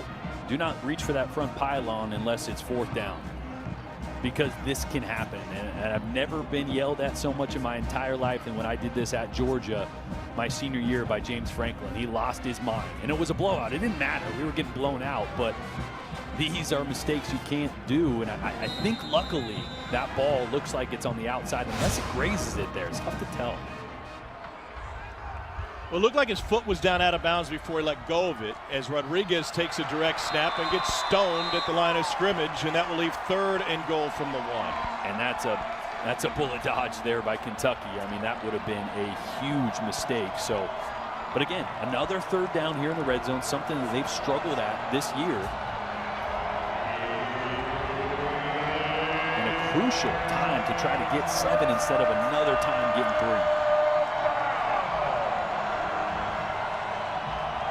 Settled for a field goal on their lone red zone trip in the first half.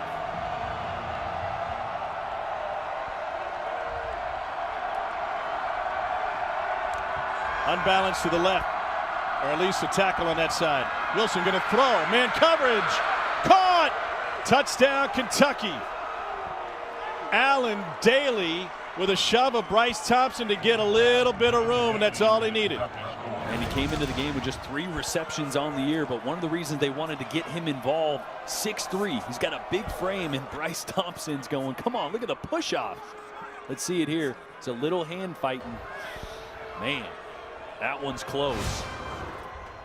Hard to tell if he extended with that right hand or not. Either way, the flag's not thrown, and it's a great play by Allen Daly on the outside. Ruffalo on for the point after.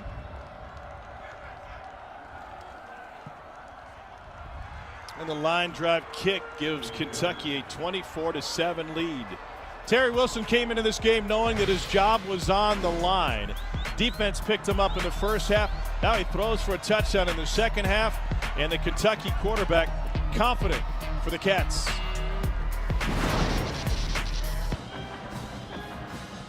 (24-7) Kentucky with the drive to take the lead. An 11-play, 76-yard drive that ended in a Terry Wilson touchdown pass. And really the difference was the RPOs, right? Some of the quick throws for Terry Wilson. Had the big throw downfield that ended up being just out of bounds. It was a great throw, but after that, a couple slant routes on RPOs. Eddie Grand did a good job of getting him easy layup throws that compromised the run-stopping defenders in the box. Bayless Jones has his toes on the goal line. Back to receive this one from Chance Poore. Remember, Kentucky led this game 13-0 at the half. Tennessee came from behind to win in the second half 17-3. Jones bends it to the outside, takes it to the 25. We got a flag on the play.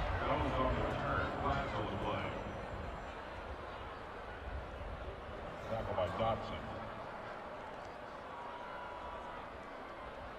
Boy, it's such an important drive here for Tennessee to try to keep this a 2-score game. Right, the way they're throwing the football today, they don't want to be so far behind that that's all they can do. Still 7 minutes left in the third quarter, so. Holding, number 19, receiving team. 10-yard penalty, first down.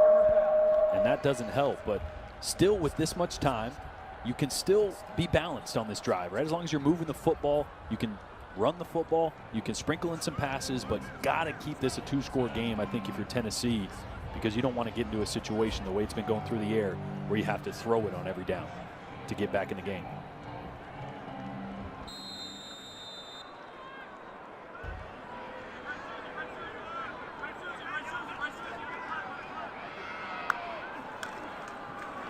Here's Ty Chandler. The running game has been there for Tennessee as Chandler bounces it past the 25 for a gain of 11.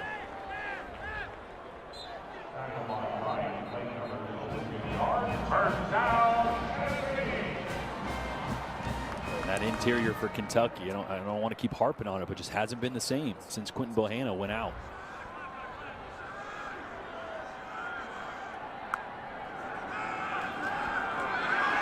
Pressure from the edge. Garantano never saw it.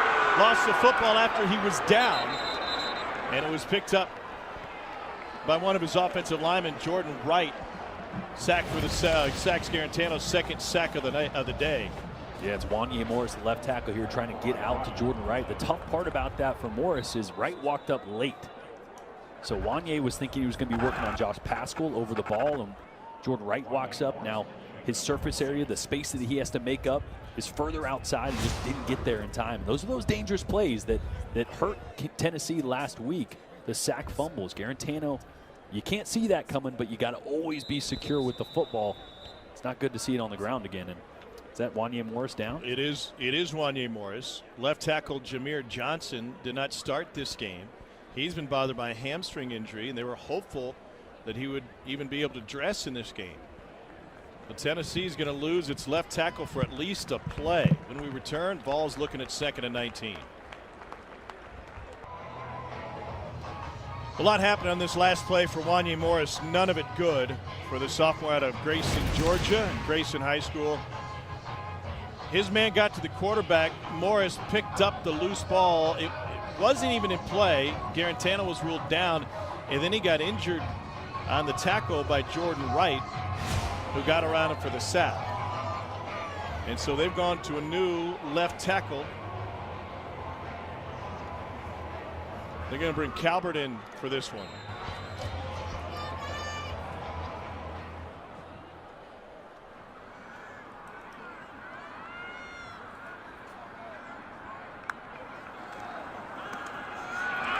Garantano from that left tackle spot got it away, and he's able to find Eric Gray. Cole, boy, oh boy, you bring a new left tackle in, and Kentucky brought pressure. Yeah, just a bit of a bust there. I mean, Calvert, he was downfield. He was 4 or 5 yards downfield. Don't know what play he thought it was, if it was a run play, kind of climb looking for a linebacker there. But Jeremy Pruitt stressed miscommunication with us last game, whether it was pointing out the Mike linebacker, whether it was designating run pass, what the play was going to be. Bust there by the left tackle. Aaron Calvert at left tackle, trying to get some space that time, and his man will end up making the stop after Eric Gray was slow to get there. Eric Gray carries. J.J. Weaver, the stop for Kentucky. Now Tennessee's going to have to punt the ball away, and they're starting to get into that territory where they're not going to have any choice but to throw the football to get back in this game, especially if they can't stop Kentucky here. And now, to amplify problems, you have a left tackle, new left tackle. It's already made a couple mistakes, or at least one big mistake on his first play. Paxton Brooks, inconsistent day punting. That might be his best of the day. Running up to take it at the 41 is Ali. And the first man gets him. Tennessee's been outscored 51-7 over the last 4 quarters. Aaron Beasley with the timeout. Somebody give me something to believe. ESPN, home of the college football playoff. College football playoff semifinals coming your way New Year's Day. Of course, Georgia-Bama, big one tonight. The result will play a big role on either one of these teams making it to the postseason. Based on tonight's result, Georgia wins 74% chance. Bama wins 77% chance. Inside track. Jordan, you were saying Texas A&M might have a track. I mean, they're only lost to Alabama right now. They got Mississippi State, Arkansas, South Carolina, Tennessee, Ole Miss coming up. A lot of winnable games, but be interesting to see when it all shakes down how the College Football Playoff Committee views the SEC all schedule versus shortened schedules for other leagues. Keaton Upshaw, the tight end, with another catch. It's an 18-yard reception for a first down.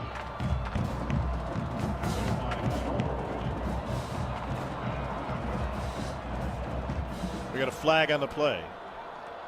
Georgia hasn't won in Tuscaloosa since an overtime victory in 2007. They won on October 5th, 2002. Why is that relevant? After Mark Curls. After the play, unsportsmanlike conduct, Tennessee bench. This is their first unsportsmanlike conduct foul of the game. 15-yard penalty, first down. Wow, 15 yards for Kentucky on this drive. So back to 2002, Stetson Bennett III was at that game with his son, Stetson Bennett IV. Great tweet sent out from Dad this morning. Dogs won that game in 2002, and the mailman was in the building. Can the mailman deliver again tonight?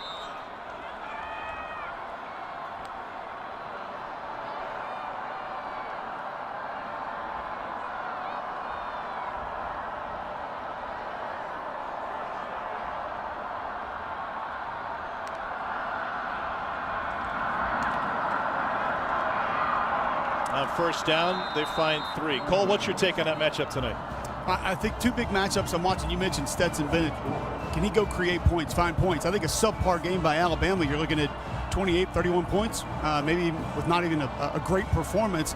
And then I think the Alabama offensive tackles has to have a big game. I haven't seen a plethora of edge defenders like Kirby Smart has on his roster in my entire life watching college football. They can wreak havoc. Wow. Even relative to the ones they've had there over the last couple of years. 2nd and 7. Another handoff. Kentucky will continue to bleed the clock. That's a gain of 5 for Jaton McClain, freshman from Fairfield, Ohio. Kentucky coaches have compared McClain to Benny Snell. Remember, Benny went into Mark Stoops' office, met with Eddie Grant, said, "Why am I not playing?" They said, "Well, here's some shots on film of you doing imperfect things. You clean those up, we'll give you a chance." And in Benny's first game, he rushed for 4 touchdowns. It took him a couple games to see the field, and they think McClain could be that kind of talent. And again, back to the rushing mentality that Kentucky had last year. A lot of that stemmed from Benny Snell, his attitude, his mentality running the football. Tough to replace a guy like that. 3rd and 2. It's McClain again. Push late. Forward progress has him just outside the 15 or on it, according to the far side. A first down.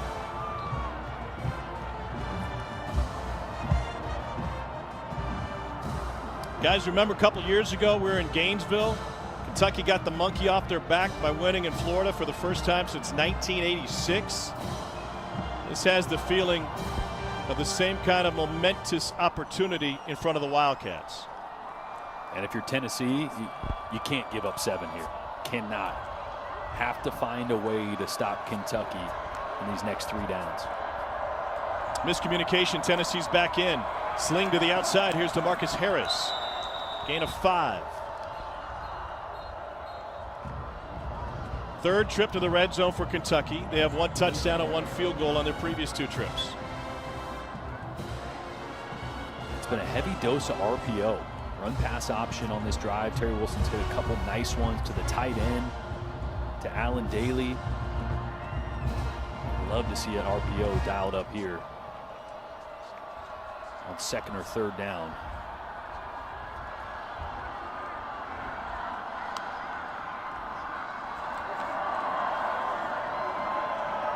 McClain again. Jordan, you mentioned those RPOs. I think one thing you and I are going to notice when we put this film on later this week are the linebackers like 11 and 27 right there for Tennessee flying to the line of scrimmage. It's been happening since the first series of this game. And it's a great adjustment that you called out by Eddie Grant to say, all right, you're going to fly it up. You want to come play the run? You want to play the run too quickly? We'll go RPO and just hit it right behind you. And an excellent job of Terry Wilson executing those plays here in the second half.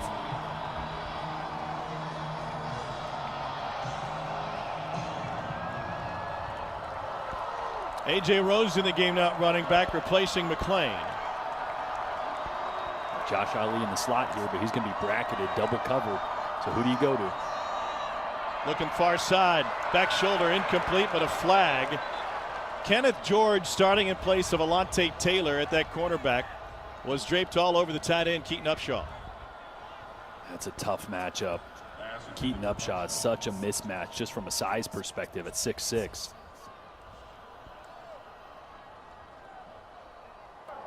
Ineligible receiver, number 83, offense, was illegally downfield. That penalty is declined, 4th down. Wow, Justin Rigg, the tight end, was covered up. Man, that's a big mistake here.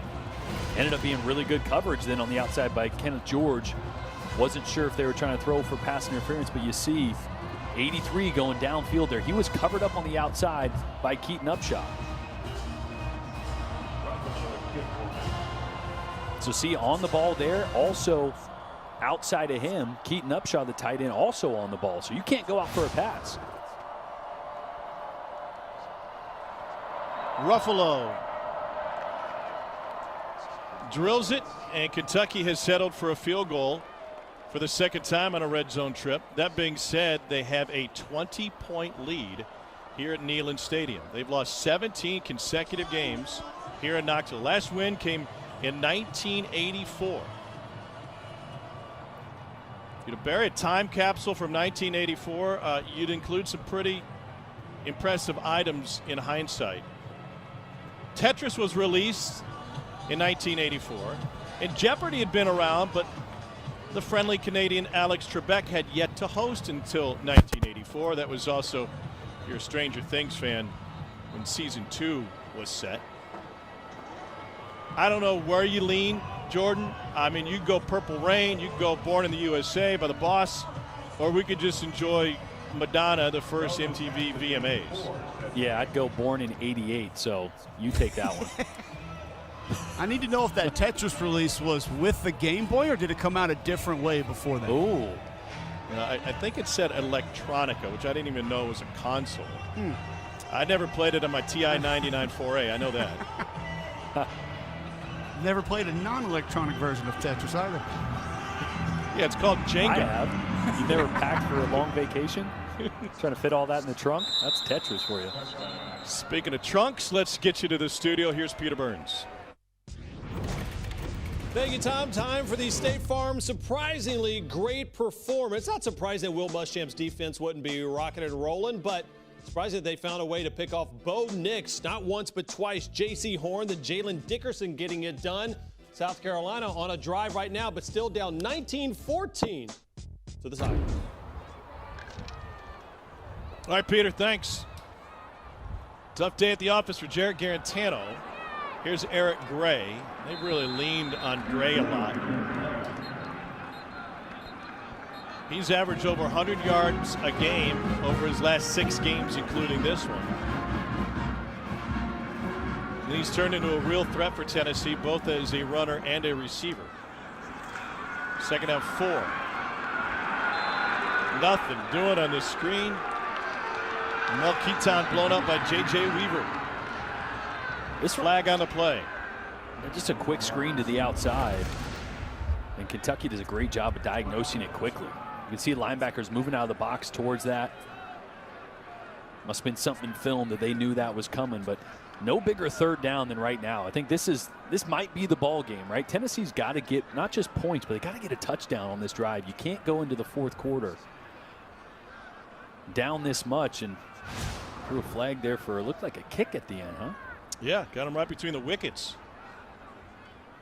After the play, unsportsmanlike conduct, number 80, offense. Half the distance to the goal. The down counts, it'll be third down. That's number 80's first unsportsmanlike conduct foul of the game. Keaton was already down, and he'd been down for a little while when he decided to go Diego Maradona on J.J. Weaver. You got the left foot? No, let's give a little bit more. Yeah, don't think they allow that. Just a little frustrated. I know this Tennessee team is frustrated. It's definitely not 3rd and 7.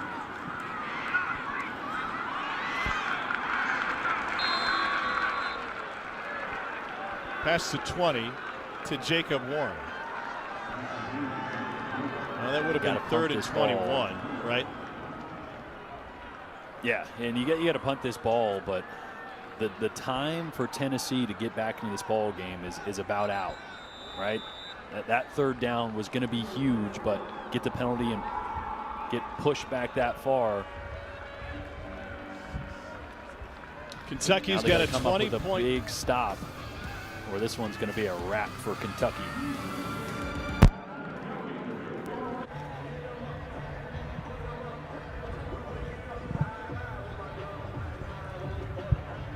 So Tennessee will punt it away on a 4th and 14.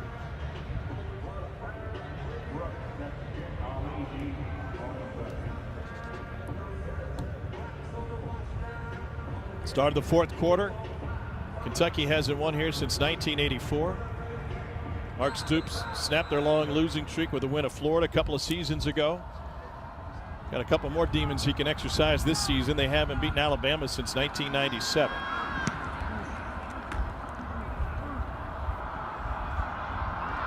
That'll take a Kentucky hop down by Tennessee at the 47-yard line. 35-yard punt for Paxton Brooks. What else is going on in the SEC? Let's get you back to the studio. Here's PB. Thank you, Tom. Time for the comeback moment, supplemented by Aflac. It was South Carolina. They were down 9-0 early, and how about this? Free play from scrimmage. Colin Hill finds Shi Smith for the great touchdown. 2-point conversion failed, although Gamecocks up 20-19. All right, Peter, thanks. By the way, number 1 Clemson, no issues on the flats. They're beating Georgia Tech 59-7. Trevor Lawrence, though, threw an interception, so that first pick is gone now. Benching. Chris Rodriguez carrying jerseys with him. A physical 8-yard run.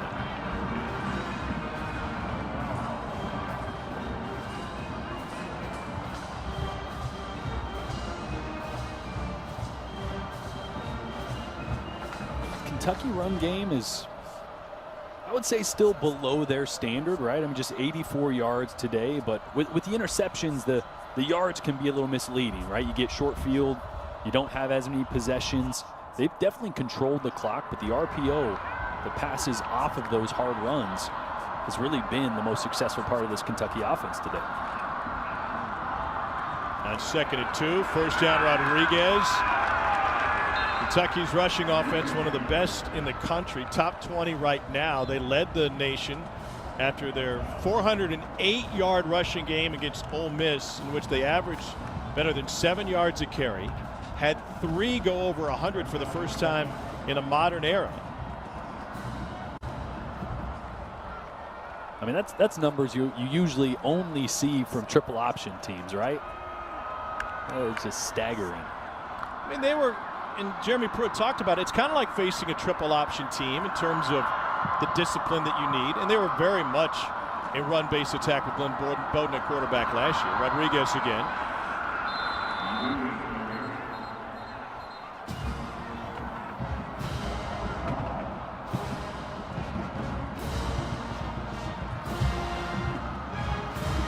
...145 yards in the second half.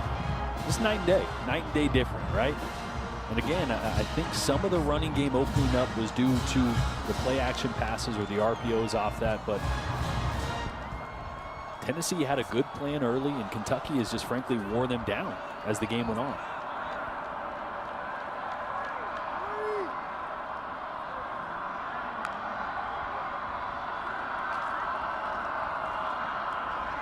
Wilson keeps it, finds the edge to the 10, and he will yield to the defense and step out at the 5, a 23-yard scramble. Fellas, these have been here all day. I mentioned earlier in the first half that Tennessee was crashing the mesh as backside defensive ends and outside linebackers were screaming flat down the line of scrimmage, trying to take away zone runs from the backside. Terry Wilson, just an excellent decision pulling it out. We even said it earlier. There might be instances where Eddie Grant says, you know what, don't even hand it off. Keep it, at least show it. We want the defense to respect it. You talk about a good run game. For me, one of the signs of an excellent running football team is that it can improve across the course of a game. You might stymie us early, but we continue to lean on you and find a way to get it going. Kentucky scored all 3 trips in the red zone, but they've settled for a pair of field goals. 1 yard on the first down run. Elijah Simmons, a freshman from Memphis, with the stop. The right guard, Luke Fortner, 79, looked like he may have rolled his right ankle there a little bit, tapping his helmet to come out, and then finally goes down. Some extracurriculars as well.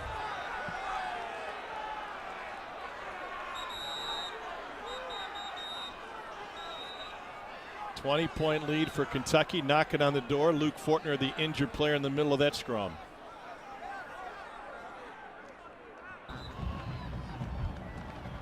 SEC Network football presented by Allstate. 2nd and goal for Kentucky. Looking to extend what is a 20-point advantage. They've lost 17 straight here in Knoxville.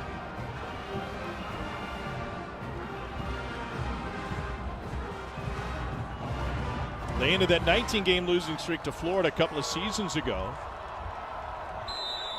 And they have a chance to end another skid with a road win here against Tennessee. Chris Rodriguez is the running back.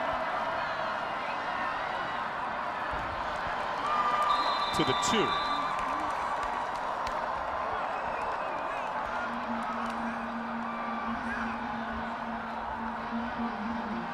Gotta have it. Gotta have it if you're Tennessee.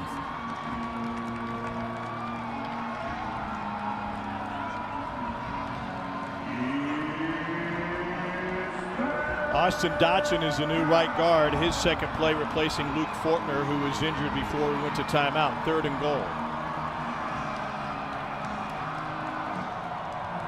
Drake Jackson, the center, pointing out the changes. Rodriguez again. And he slides in for a Kentucky touchdown. 2-yard plunge for Chris Rodriguez. And nothing crazy about that play. Just man-on-man blocking on the left side there. Kentucky just got just enough push. And Rodriguez at 225 put his head down and got in. Watch this. See, just man-on-man. Look at that left guard right there. Kenneth Horsey got pushed back initially, then I don't know what they call it, Cole, but he got his hands back underneath and drove him back and opened that hole for Chris Rodriguez.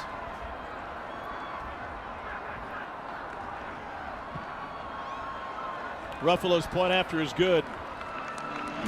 This has turned into a big blue beatdown. 34-7, under 11 to go in Knoxville. SEC Network Football is presented by Allstate. You've never been in better hands. Well, Kentucky had to get a little creative in ending a long losing streak to Tennessee back in 2011. Koshik Williams ran for a touchdown. Matt Warwick played quarterback in that one. He ran for 124, and Kentucky snapped a 26-game losing streak to the Vols. It was their first win in the series since 1984. Which happens to be the last time they won at Neyland Stadium.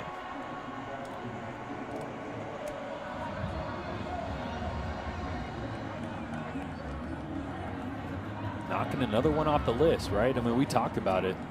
Stoops has this program on a great trajectory. The next one, by the way, would be Georgia.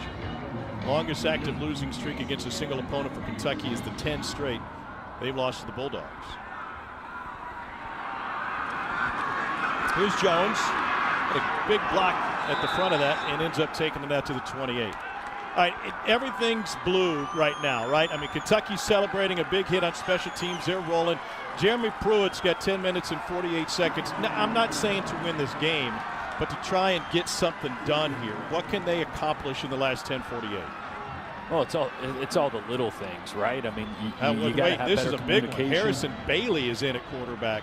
This is a guy who saw action on Neyland Field on Sunday in a scrimmage, and he told us there's an opportunity for him to move up the depth chart. This is leaping up the depth chart.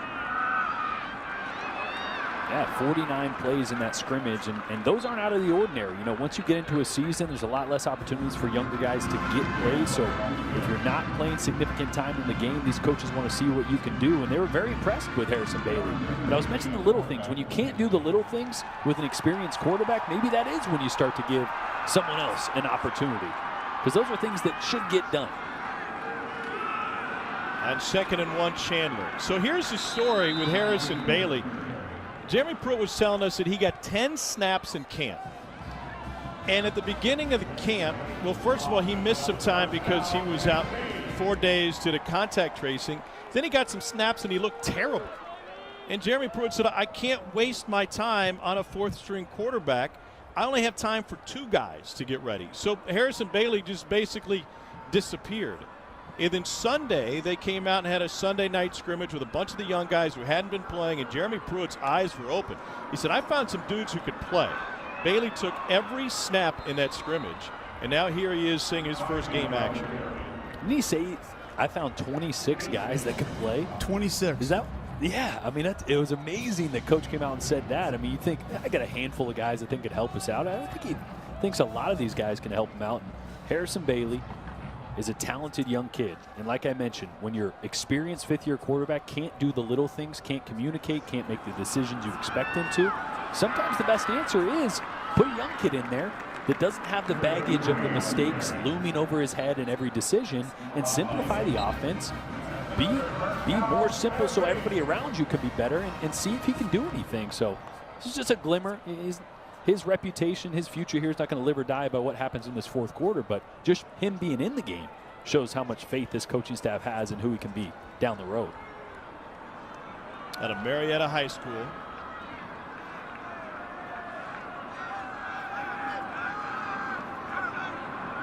Four-star prospect.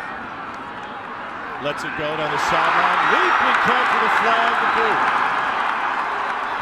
And a heck of a ball. Are you kidding me? Malachi Weidman, the freshman. Throw. Look at the throw by the true freshman. I mean, there's a little wobble to it, but it is on the money, right where it needed to be, and a great play on the outside as well to keep a foot in bounds.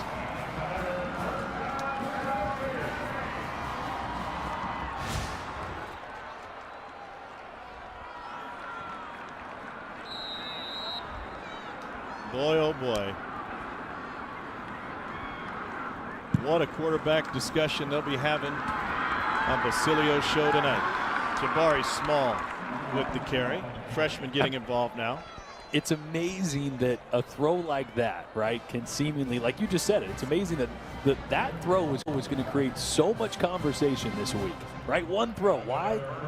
Because that position has been all over the place. You got 3 interceptions today from the quarterback and a fumble. So any glimmer of hope right now is Tennessee fans are just clamoring for that, something that they can attach to and be hopeful and confident in from that position. Well, it's obvious that there's little confidence in J.T. Shrout, who was in for just one play. Brian Maurer hasn't gotten an opportunity today. And Garantano benched for the second time. And that's telling, right? It's telling that Harrison Bailey is in. And it was very telling that Shrout came in for just a play or two, whatever it was, right? He would have kept going if he could be anything close to what they thought Garantano could be, but he can't. So you don't go to your 2 or 3, you go to the guy that you just need to see play, a guy that has the upside. Almost intercepted. There's some real talent there, and talent coming out of Marietta High School. Eric Gilbert, LSU's tight end, played with Harrison Bailey at Marietta High School. Dansby Swanson was pretty good coming out of there. He's got a Game 7 this afternoon with the Braves. And by the way, would you guys know the Academy Award winner that went to Marietta High School? Oh, jeez. No, Tom, I would not. That'd be Joanne Woodward. She also is an LSU graduate. We covered this already this season. I know, I sarcastically said that. Question for Tom would be what year? I remember the 1957, Three Faces of Eve. Crossing route incomplete, then a pop with the shoulder. And Jabari Small got laid out. Vito Tisdale knocked Small out of the game. He's going to come out for at least a moment, if not longer. And it was a good clean job or not there, clean? actually, by Harrison Bailey to not lead his receiver into that, but just, I think that looked clean to me first time around.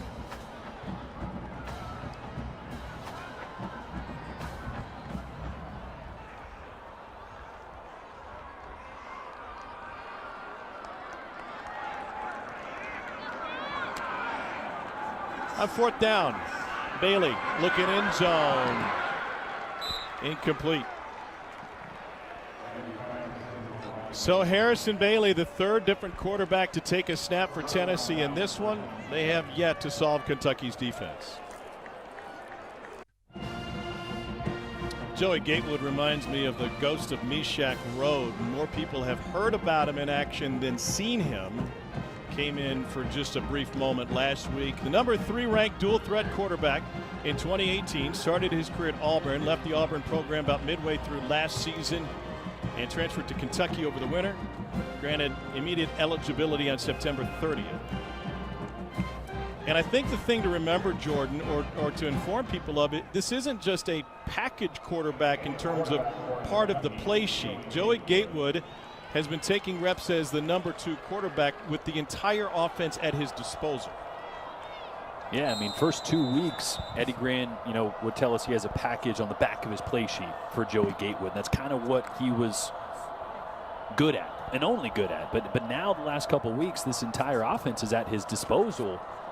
And he's been getting more reps in practice as well. They're splitting the reps a little more evenly. I mean, they believe Joey Gatewood could provide this team a lot of value. But also, granted, that's if Terry Wilson isn't playing up to his standard as well. And today, I think Terry Wilson got back on track a little bit as far as what they want him to be. So gain for Jaton McClain on first down.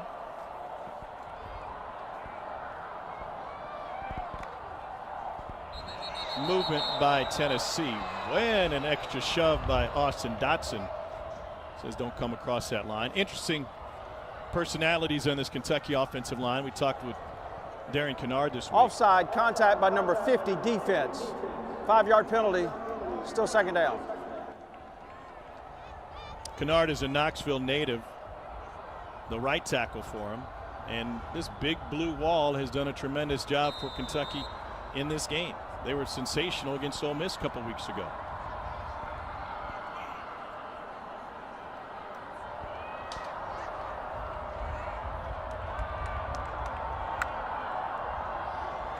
Pressure coming from the safety. Gatewood's going to keep it and can't quite make the edge, only 1 yard. So running away from Darian Kennard, who grew up in North Knoxville, essentially. Said he was with some family growing up. His Aunt Jenny had a picture of herself with Dolly Parton, and he said, wait a second, who is this? How did you get that? Turns out he's related to Dolly.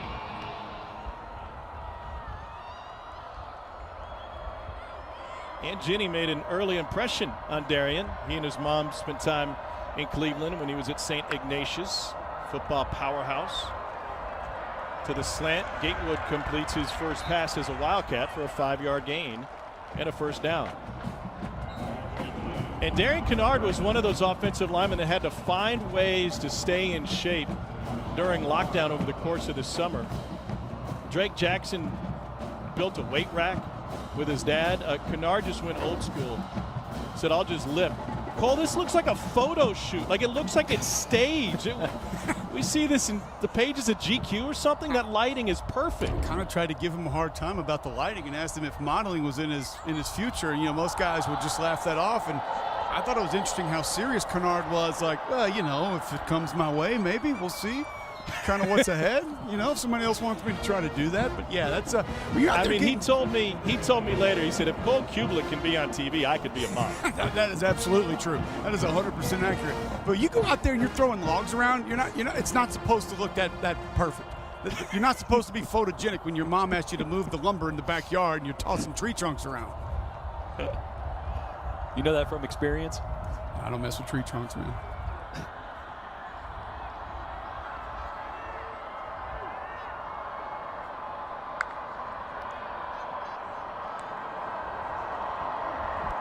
On 2nd and 5, it's Travis Tisdale with his first carry.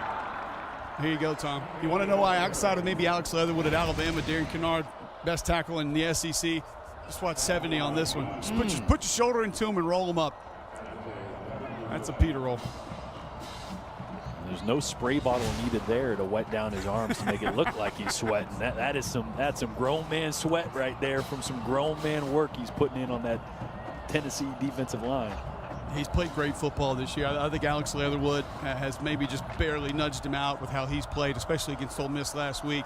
I guess they both benefited from playing against that defense this year, but without a doubt, second best tackle in the SEC for me right now. They've got a fantastic leader in their own line coach, John Schlarman, as they go back to the freshman Tisdale.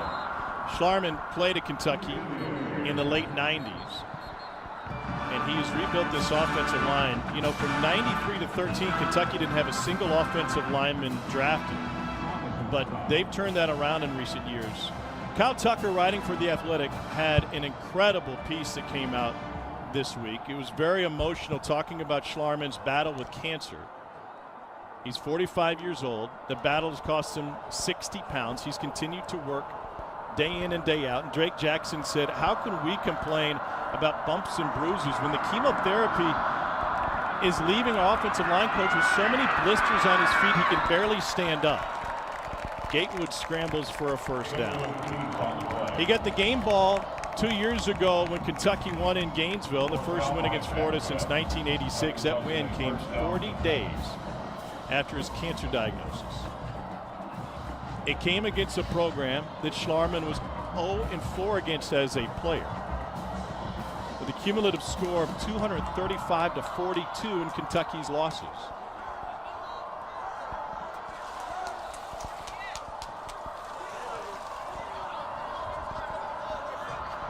McClain, the running back.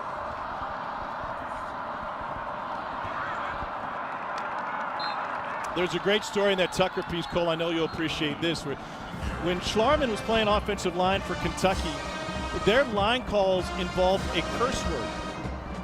So you would yell out a curse word in your teammate's name if you were handing off an assignment to them. And Schlarman had made our friend at LSU, Booger, he'd made him mad.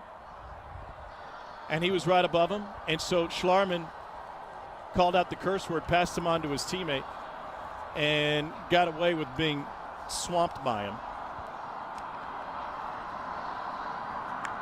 I think you almost get penalized for that today, don't you? If the official hears you dropping a bomb when you're trying to trade off a twist. Yeah, exactly. It's a heck of a way to trade off a twist, isn't it? Hey, it's an easy call to remember, though. He's done a magnificent job. I think this goes back, you think about a guy like a John Toth playing center for this Kentucky offensive line probably 5-6 years ago, and that's when it really began to sort of set in, that mentality. There was a change made at offensive coordinator. You tried to bring in somebody who runs sort of a little bit more of a spread offense with some air raid principles. Didn't work out, and then now you've been able to turn yourself into one of the more powerful rushing attacks in college football. Tisdale. Gatewood would pull it back. Going back to that Tucker article, Cole, here's how it broke down. You had one curse word if you needed a down block. Slide protection called for another curse. A full block, well, that was a different one.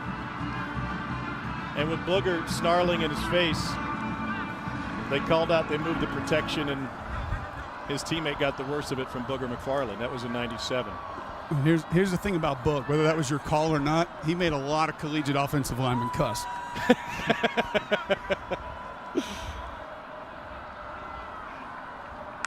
Second and 3. Kentucky putting the finishing touches on their first win in Knoxville since 1984.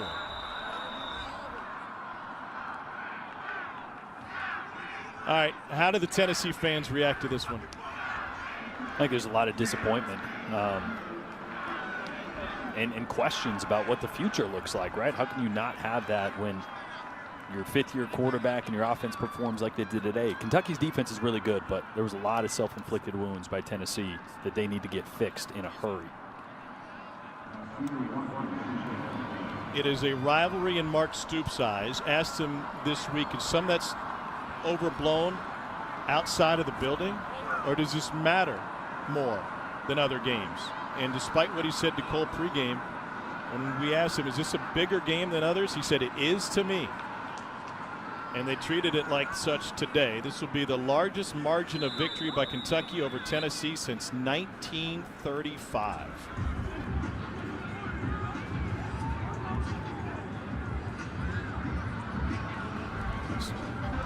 (34-7) Kentucky leading Tennessee.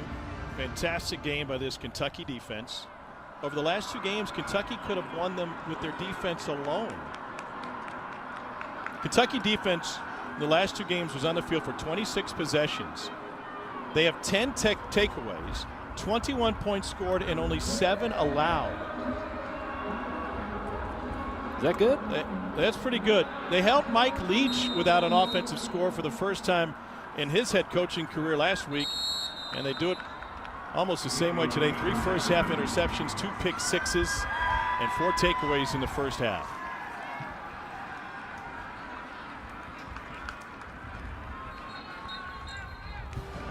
Mark Stoops ends another skid for Kentucky. They win here for the first time in 18 tries. First win since 1984.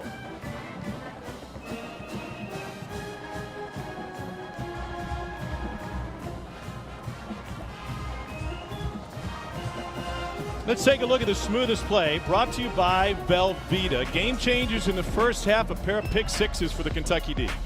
You mentioned the defense, and these are momentous game-changing plays. It happened early, and Tennessee could not recover. This Kentucky defense is a bunch of ball hawks right now. The interceptions, the run after the catch.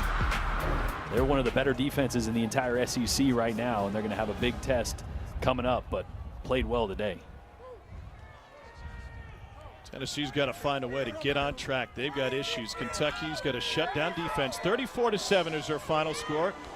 Time now for SEC Now, presented by Yellowwood, followed by Ole Miss in Arkansas. To the studio we go.